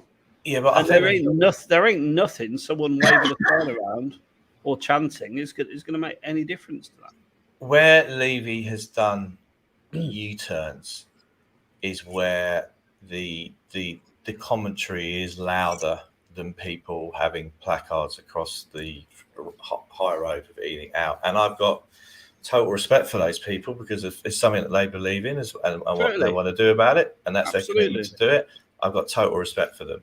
What I don't have respect for, and I'm not on Twitter, and you guys show it to me, is that when it becomes abusive, personal, misogynistic, and non-inclusive in that regard, I think that's disgusting. It's bullying, and that's why I'm not on Twitter. However, I think where Levy does his U-turns is when the commentary, the noise gets a bit louder on him and Enoch. So, for example, doing the furlough, and they did a U-turn, and the noise got loud. The whole thing about the Super League, and then he sacks Mourinho around that time to deflect the noise away from that, and to sack a trophy-winning manager before calling a cup final because you might have to pay him out more money on the flip of a coin. By the way, I don't think it has anything to do with paying him out more money. Yeah, agree. Well, okay, all right. Well, then that's my thought. That's a really stupid suggestion. Okay, well, that's just my stupid. Okay, because you're talking about peanuts in the scheme of his contract. That's all. Like, do you not think it's a bit odd to sack? No, I think something happened there behind the scenes that you'll find out about when Mourinho puts his autobiography out, and I don't think it's anything to do with the value of his contract. If I was a guessing man, I would say Mourinho said something about the Super League, and Levy told him to shut up and get out. Combined with the fact that the team were playing turgid football, were nowhere near Champions League qualification, etc., etc., etc. So I think he's got to pay him a bonus of $1 million. I mean, that's in the scheme of Tottenham's turnover, that is such a tiny amount of money. I can't possibly imagine for a second that's the reason he did that. There's more to it. And another possible theory is they had a meeting with him. They asked him about what's going on with the form. There wasn't a great discussion. He went out and took training, came back, and they got rid of him. Is another possible theory. The thing, Mourinho caring about European Super League, that's not the case. It really isn't. Well, like I say, Dave, we'll find out one day because we'll find out. We'll do a tell-all book, I'm sure, when his career is finally over and all the rest of it. We'll find out one day, but the reality is there's been occasions where the heat's gone a little bit up on him, and he's done a U-turn, and he's gone out and done short-term, like the Nuno thing, the furlough thing, sacking Mourinho, European Super League, all that kind of stuff. He is the master of that kind of thing. Respect to him. That's where he is today. But the question about, the sovereign, we're not going to compete with sovereign wealth funds and this, that, and the other. We're not. If I look at someone like Liverpool and the Fenway Group, and up until about a year or so ago, a well-run club with a great director of football, the manager, the owners, all in lockstep and alignment, buying players at decent values, selling players at the right time. They and us we were ahead of them when we beat them 4-1 at Wembley, wasn't it? That was a sliding doors moment. And they went on and spent wisely, and we did it. And that is a mixture of Poch, Hitchin, and Levy. It's not all on Levy. It's not all on Hitchin. And Poch, I think Poch wanted Lo Celso, obviously. He wanted Ndombele. I think Cess was more of a Levy Hitchin signing. And Jack Clark, I think, was a Levy Hitchin signing. Cess is 2000 and whatever's Jed Spence, right? Yeah. Well, I as I said, I'm not sure about the whole Cess thing, but the reality is that what you wanted over periods of time is for where we had the opportunities to move on, is to invest meaningfully for here and now players to take us to the next step. We had chances. City were in transition for 2 years. Chelsea were in transition for a couple of years. That's when our time was, that Maddison signing and things like that, to operate and buy more established players, to give it a go. And we've not really seen that in 21, 22 years. There's 150 million, which they've got funded by going to the outside market. It's not Enid actually investing, but we've got the money's in. I'm not going into that. And the other time when I think we look like we might get relegated, they put some money in as well. They're owners who don't want to meaningfully invest. They want to generate the revenue from the stadium and the entertainment and this, that, and the other. So therefore, if that all comes to fruition and the long-term plan was to build that stadium, generate more revenue to compete in that way, then what's the benchmark of the success of that strategy? Because for me, that's within 3 to 4 years, we win a league title, having opened the stadium and got that revenue. I will breathe. Actually, I might go and get a drink. I'll be back in a minute. Just going to say, Dave, that Liverpool's director of football was replaced last year. He left, and the new one has resigned. Yeah, which is what I'm saying. Up to a year ago, they looked all aligned. Right, okay. And it was Liverpool, I agree with you. I agree with what Dave said for the most part in terms of we haven't recruited well. But I think everyone knows. We all know that. I don't think we know that, and that's why Paratici was brought in, wasn't it? Yeah. Now, we know some of his signings, like Emerson, have been poor, but we know that Bentancur, Basuma, Richarlison, we'll see. Bentancur, Basuma, Kulusevski, and Romero have been very good signings. I know, Dave's got his issues with Romero, understandably, because he doesn't play enough, but we desperately need that guy back. But I think generally Paratici signings have been all right. Spence, like you say, he's one for the future. I think he'll be better than Cess as well, long term. And he'll be here longer than Conte. I think a lot of people will be here longer than Conte.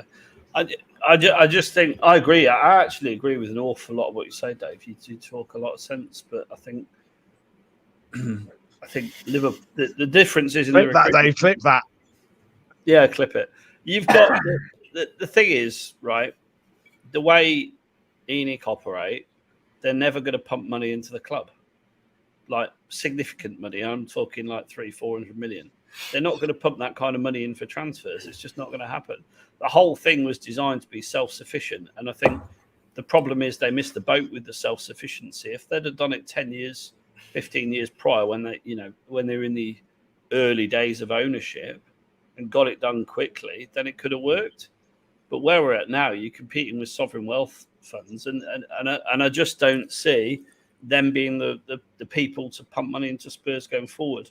And I think the only way we can have success is by recruiting really, really well, and we've done a really shit job with it for years. But I don't think there's many people in the fan base that would deny that, whether they're ENIC in or they're ENIC out. How many people are actually ENIC in, though? I don't think they are. I mean, I'm not ENIC in. I get told I am all the time, but it's nice that people tell you what to think. I'm fairly neutral on the ownership. I just see the reality of what they've done. I see the track record of building a business, and maybe it's because I am in business that I think actually they've done a really good job with the Tottenham Hotspur club brand and the company. But in terms of on the pitch, they've ultimately fallen short. It's been close a few times, but they've ultimately fallen short. And them's are the hands of fate that you get. Those semi-finals and finals, could we have converted them to a trophy? Absolutely. Would that have stopped the rhetoric? I don't think it would make any difference whatsoever. Steve. Thank you. So, how long do I have? European Super League. The club were damned if they did, damned if they didn't on that. I think I agree. The Super League, we had to be in.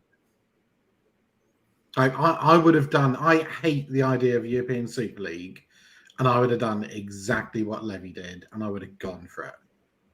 Because did we want to be playing in the second league effectively? No.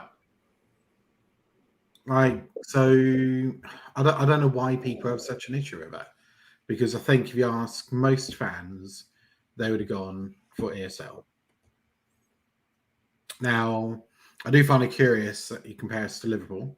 So when Enoch bought, I'm talking to you, Dave. When Enoch bought us, we were closer to relegation than we were to Liverpool in the league. We were.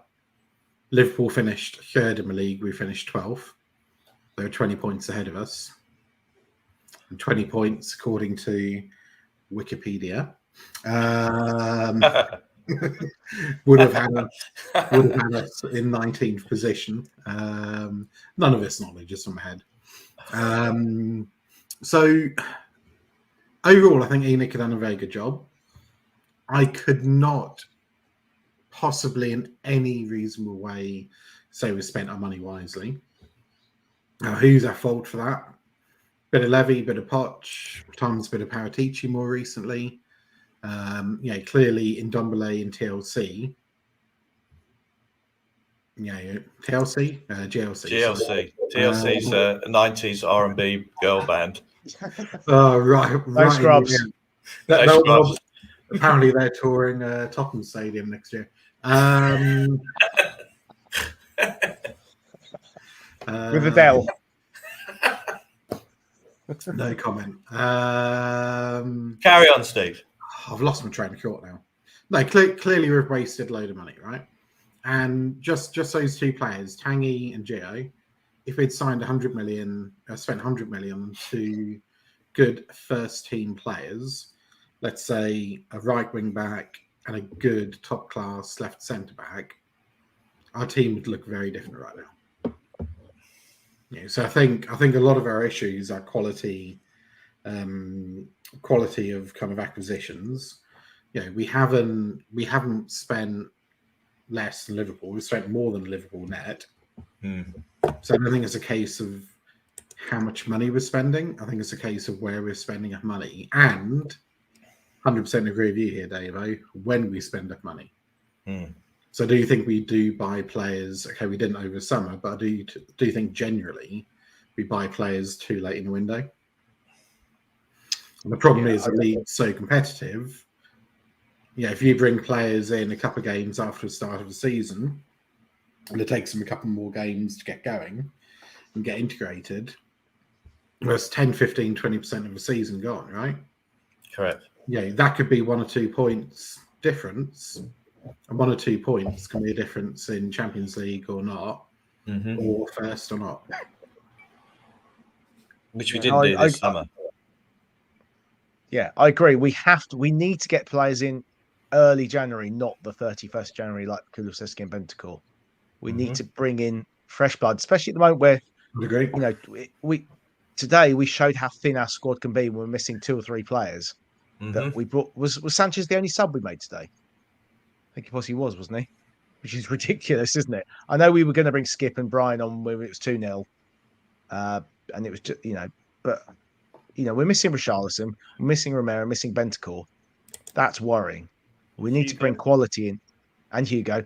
Forster did all right, to be fair. He made one good save with his feet. He was unlucky with the first goal. He's a decent keeper, but I just think Hugo has more presence than him personally. But Forster can kick the ball better. But and Forster can kick better. And also, one thing he did today was punch the ball. He got some good distance on some punches, which Hugo sometimes flaps at. But sorry, just picking up Kerry's point, there is already a succession plan. I think we've spoken about it previously. And realistically, Joe watches every single game from his boat or yacht or ship, whatever you want to call it. Frigate. Ship, isn't it? I don't know. Unsurprisingly, I'm not really down with what the yachts are called, mate. Pedalo. Yeah. One of those swan pedalos you can get on Hyde Park Lake. No, he doesn't have much Steve. They running anyway. There's the question for you. No. There you go. So if you think about Joe Lewis's net worth, which is what we talk about when we talk about Enoch, it's pretty much all in property, right? So yes, he might be worth 4.5-5 billion, but he doesn't have 4.5-5 billion sat in cash in his bank. He'll have a certain amount sat in cash. I don't think it's Probably very little. Very little. Probably not a lot. They don't generally, billionaires and millionaires don't generally keep lots of money in the bank. That's bad for business. I'm not saying it's not in a Griffin. It's not in a Griffin super saver of NatWest, but what I'm talking about is interest rate earning, term deposits, stuff like that. That if he needs liquidity to get short-term payments for what he needs to do, then you will have a certain amount of what is known as cash. It's not his primary business, is it? No, I'm not saying that. Am I? But what we're saying is that his worth, the majority of his worth. All right, let me put it a different way. Answer this question straight. In your opinion, it's like not the fucking bag's opinion. Mine. Yeah, carry on. Yours. Do ENIC have the financial resources to make us compete at the very top? Yes or no? It's clear that they will not. No, that's not the question. Answer's no, Dave. The answer is no. The answer is no. We've seen it. We know it. 22 years, no. And that's the reality of it, isn't it? I mean, look, if we want Tottenham sold, which I'm sure a lot of us do, I mean, I'd be more than happy for a billionaire, who's ready with a suitcase full of cash, Roman Abramovich style, to come in, buy Spurs and spunk a couple of 100 million on the team every transfer window. Be more than happy for that. But I just don't think they've got the money for that. I think the point, just to cut the final points, is that leaving aside what ENIC have and don't have, leaving, what they've done with the stadium, the training ground, and the media centre, and all that lovely, cinema, but not the museum and not the fan wrap. Believe that. But if you look at a 22-year track record of the appointments made by the chairman / CEO over that period of time, it's not a very good track record. And the fact of the matter is that you've had people who have come into the club who haven't been 100% great, like your Paul Mitchells and the geezer who came in for Swansea for 3 minutes and went off to run the Football League. That was an odd one. Is that if you have people at the top table who, from my perception at distance, can challenge the thinking of the leadership and have good conversations around where we need to go to, I don't think it's at the club anymore. It may have been once. And you look at the track record of his appointments of directors of football and his managers over that period of over 22 years, it's not a very good track record. So leaving aside whether they've got the money to invest or this, that, and the other, but having your infrastructure around the footballing side of things is not where it should be. And it's about what you're spending money on, isn't it? It's about not spending £25 million on a squad player who's never going to play a game. But what I think he's done in the last 5 years is he's gone out and spent big on managers like Mourinho and Conte, kind of thinking, well, I'll bring them in, and then I'll expecting them to deliver with what he's got or back him to a certain extent and then deliver the trophies. And I don't think that's working. Do you think if ENIC sold, honest question, do you think if ENIC sold the club tomorrow, we would start winning stuff? Not straight away, no, because I think you need to have decent investment into it. You need to make decent signings. And to get the right players into the right positions, strangely. So it's not going to be a straight away job. But you look at Newcastle. Let's go back to Newcastle. We're a good case study. I mean, they're owned by Saudi Arabia. Let's put that into context. I know, but owned by people who murdered a diplomat. No. I don't. I'm talking. I understand that. I'm not getting on. I'm not talking about trillions. Yeah, but I'm talking in the football context at the moment as a case study. Because you asked the question: if someone came in tomorrow, would we win straight away? So I'm saying how much money they had, but but just a question. So I'm saying you look at Newcastle, they've come in. No one would have thought that Eddie Howe would be their first managerial appointment, and they have spent wisely. Can you imagine the fan reaction if we appointed Eddie Howe instead of Conte? Just out of interest. No, I'm saying, look at you asked me the question: would we win something straight away if someone bought in? And I look at a case study of Newcastle, who've made some astute signings, your Nick Pope, your Trippier, your Botman, and Howe's come in and improved players, that they've got a really good, I think they'll get top 4. So that's an evolution of about a year and a half. For us, we're more advanced than where Newcastle were now, now, right? So if someone comes in tomorrow, then I'd still think, we'd have we come in tomorrow and spent some money in the January window, then top 4 in a FA Cup is a possibility, sure. But, there's work to be done.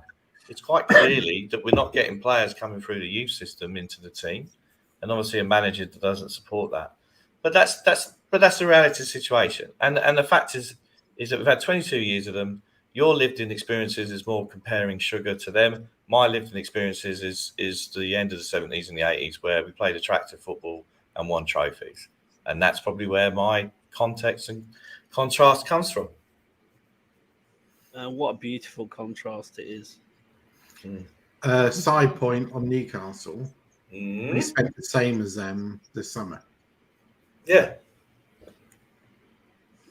They spent 70 million euros on Isak, who's been injured as well. Mm-hmm. Yeah, So their big signing's been injured. Yeah. Good player as well. Yep. But, the fans hounded Trippier out the club. So, what are they? Trippier was poor for that year, though, wasn't he? Sorry. He was poor. Yeah, but he was. injured. He's still a good player. No, but we didn't know he was injured. We didn't know he was injured, did we? He shouldn't have played. He should have had that operation. But he went to Atletico Madrid and became a better defender, because most players do under Simeone. I mean, most of the praise he gets is for offensive work, actually. But look, the reality is, all I'm saying is, I don't think someone's going to come in with 2.8 billion and buy us out the blocks, because I think it'll be interesting to see what happens with Liverpool and United, won't it? Well, yeah, I was trying to find the question. We know that we know since Chelsea there is now more to us lay people of a visible market of groups or consortiums, whatever you want to call it, that wants to buy a Premier League club. We know that now. We'll see it more with Liverpool and United, and maybe the Qataris after the World Cup will want to buy a Premier League club themselves. I don't know. We can only hope, can't we, Dave? That'd be beautiful. I'm sure you'd be very happy. That's a difficult question. That's more of a difficult question. What I'd like to wonder is that Chelsea have already signed 2 players, haven't they, for about 100 million? They spent a fortune in the summer. Yeah. They spent a fortune last summer. How are they going to get away with this long term? I know they sell a lot of youth players for 10, 15 million here and there, but surely they must be making a massive loss on FFP with the transfers they're making. Does this Todd Klein not understand? Not Todd Klein, Todd, whatever his name is. Oli. Klein's our guy, isn't he? I'm not sure, because ultimately I think they're in quite a strong position net, because of what you say. They've sold lots and lots and lots of players over the last few years. So actually I think they've got a lot of headroom to spend right now. The question is, where is the money coming from? But they had to... Didn't they have to drop in a guaranteed investment of like 150 million a season or something? And they're not allowed to take any dividends for 10 years, are they? That was part of the deal as well. Something like that, yeah. So I mean, it's a broad question, the Enid question. You could go round and round with it forever. I think they've done a great job commercially off the pitch and raising, and the club's in a much better state than it was when they bought it. But it's taken 20-something years, and we need to win something. So, from that perspective, I hope they sell the club to a billionaire who's going to invest lots and lots of money in it. But I don't see it. That's I suppose that's where I'd be at. Steve, you're always rational about these things. Sometimes.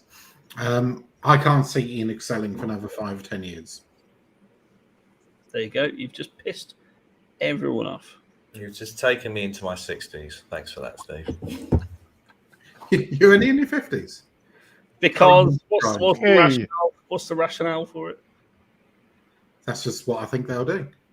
Why, though? You must have a thought process behind that. You've always got a thought process. I don't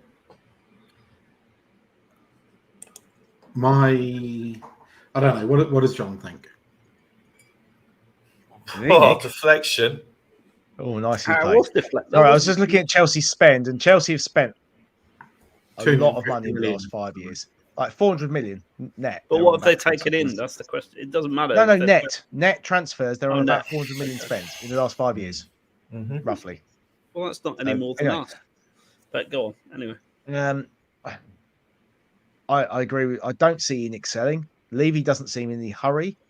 He could go and make a lot more money doing something else. This is his passion. This is what he wants to do. Joe Lewis doesn't seem to give a shit, does he? It's a long-term investment. That's what he does. He just sits on these investments. His daughter will obviously oversee it, but Levy runs it day to day. He is a Spurs fan, but he has got a lot of things wrong.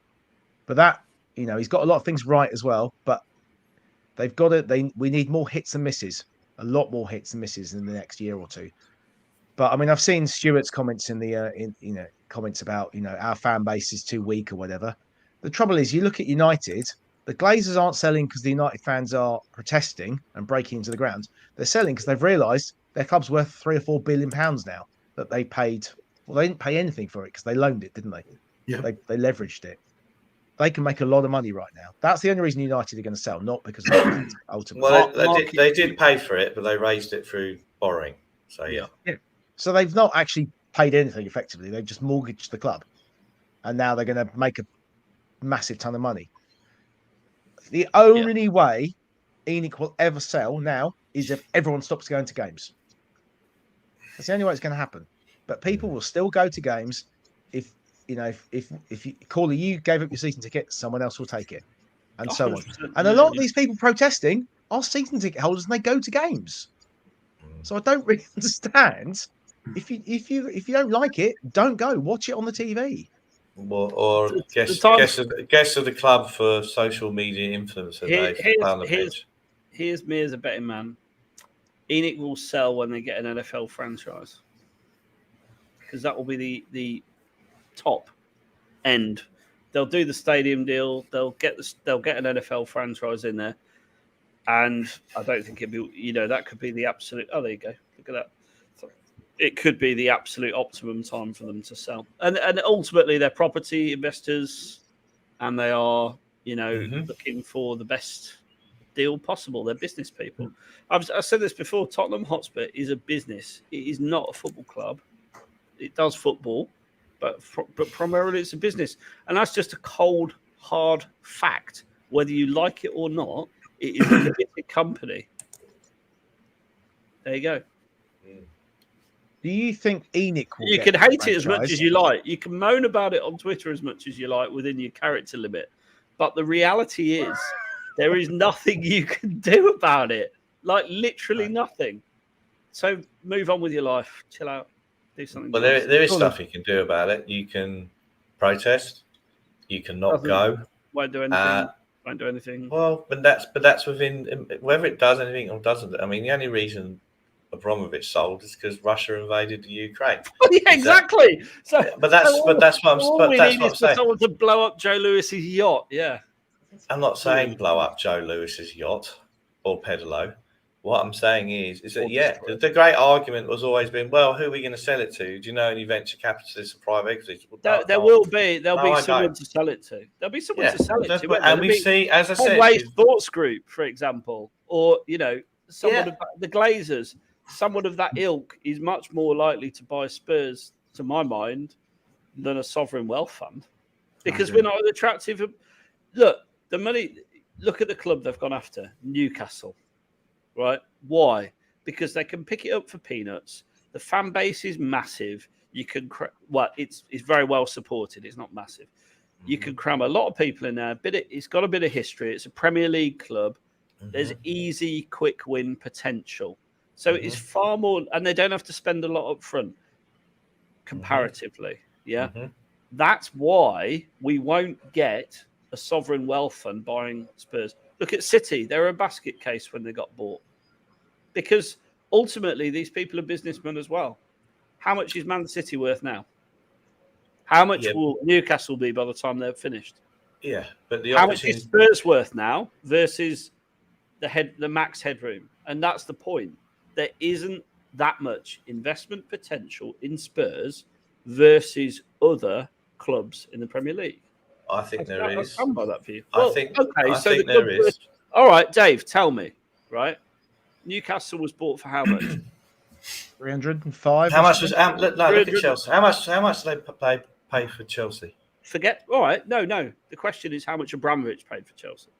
No. I'm saying if you look, because they're not bought by a sovereign wealth fund. They're bought by a consortium. Okay, whether you bought, look, for the attraction for new owners to come into Tottenham is for Tottenham's brand to become even better known around the world. How much is Tottenham worth now? Tell me now. What would you pay for Tottenham? Yeah, I'm asking you, what do they pay for Chelsea? Because that's your comparison. 4.25 billion. Right. So Chelsea. No. That's not my comparison. That's my comparison, because if you're saying what we're worth now, is that they were bought for 4.25. They need to build a stadium. The brand's better known. They win more. But they're trophies. not being bought by a sovereign wealth fund who've got limitless pockets, and that money will dry up, as we've already said. Well, they were bought by a consortium of someone who I know. That's the point. So what's the point? You're saying is that they'll stop spending on Chelsea. Yeah, they won't continue to spend like they are. They'll have to become self-sufficient. Man City, Newcastle won't ever need to be self-sufficient because they are sports washed, right? Mm. We agree on that? Yep. They're bought for what? 300 million? 200 million? 305 million. And what was City bought for back in? Oh, Man City? Nothing. Next to nothing. And they were in debt, weren't they? Enid bought Tottenham for about 40 odd million, I think. Right. 20 odd years ago. So now Man City's worth what? They'll be worth more than Chelsea. So 4-5 billion maybe. I think yeah. Chelsea's was inflated because of the debt, I think, that was, or the write-off. So say 3 to 4 billion. Fair enough, yeah? Yeah. So they've made literally 3.5 billion quid minimum, right? Mm-hmm. Newcastle will be similar by the time they're finished there. Yeah. Mm-hmm. Spurs, we're looking for 3 billion. Are we really saying that club's going to be worth 6 to 7 billion in the future? It could if we win trophies and our brand and attracts better sponsors and the naming rights. Because, well, all I'm saying to you is this: is having lived abroad for the best part of however many years, I've seen the Chelsea and City brand grow massively since obviously investment, winning trophies, and around the world, tours and the lot. That's how. But if you're saying, look, you're saying the argument about buying Tottenham is, well, there's not much more growth or profit or revenue you can get out of the brand. And I'm saying there is, because there is the potential for, if you invest in the squad, you win trophies, you win a league, you win a Champions League, then you will see your brand grow, whatever that word is, increase.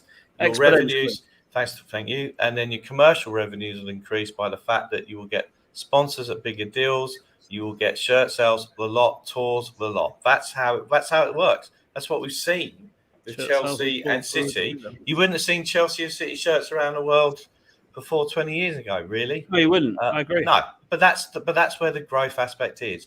And then obviously, if you get to an NFL franchise, which is not guaranteed, and you've got Steps and Five doing reunion tours there, then it's all good and they'll make money that way. I think the point I'm making is, Dave, that the sovereign states are buying clubs that have got good heritage, good fan base, reasonably good stadium, and they're picking but they're picking it up for next to nothing.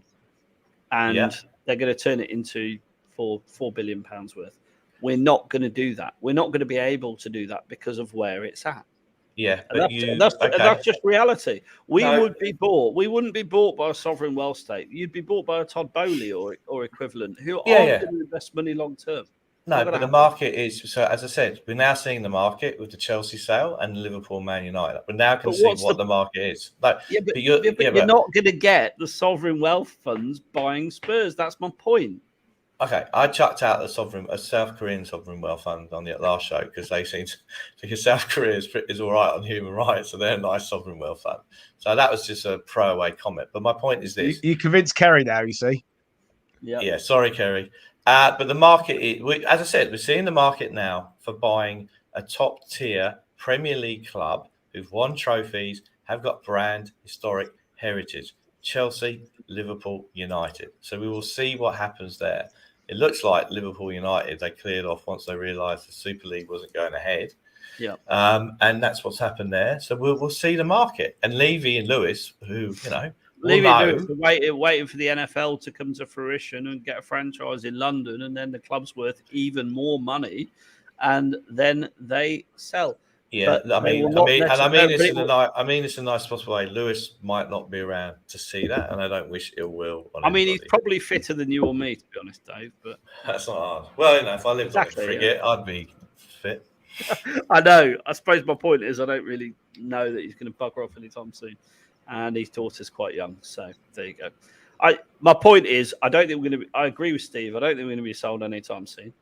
That does fill me with slight misery, because I want to see us win something, and ENIC will not invest the money needed to win. So we've got to buy really, really brilliantly. That's all I can say. Mm-hmm. Not sure that's true, Craig. Steve would know better than me. I don't know. Not in my way of.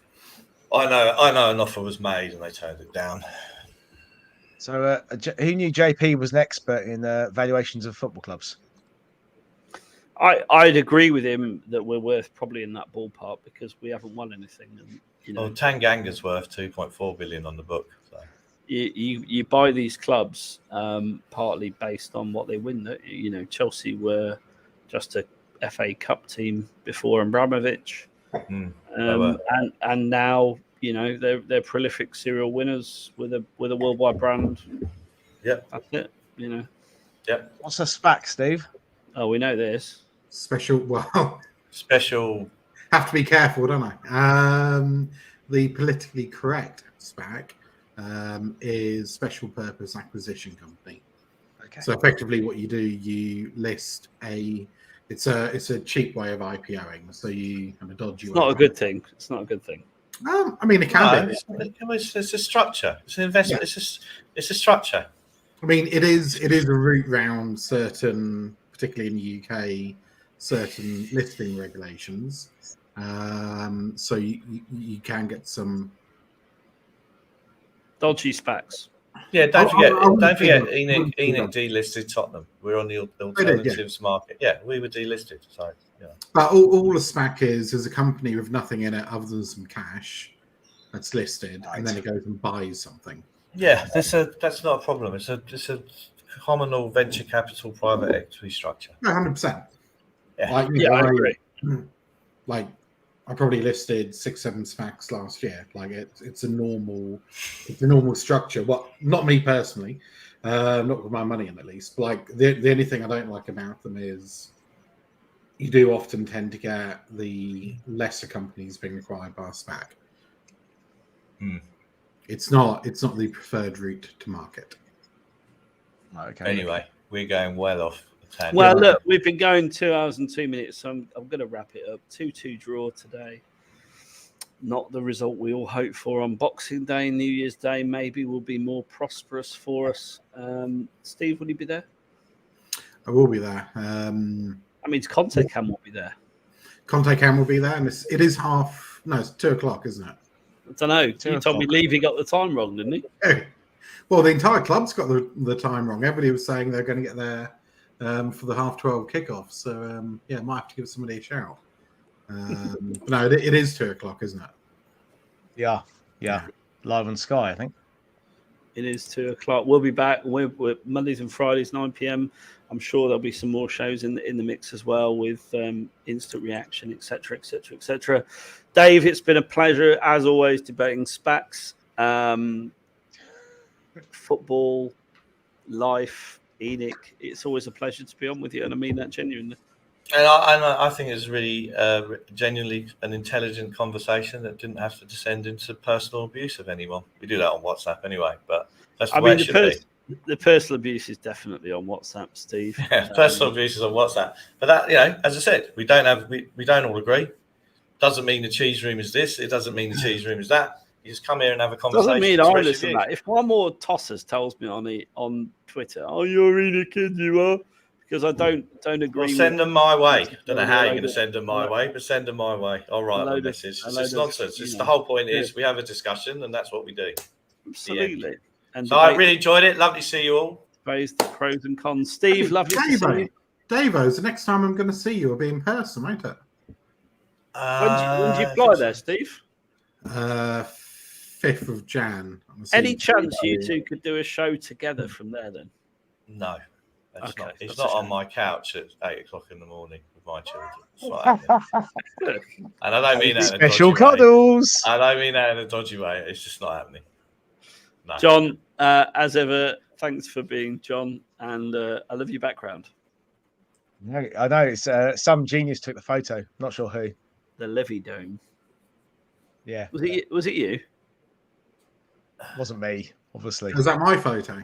Yeah, you took it. And there's definitely a Got to joke in there recognise about that. being a genius. Right. Until next time, come on, you Spurs. Come on, you Spurs. Come on, Spurs. Go on, you Spurs.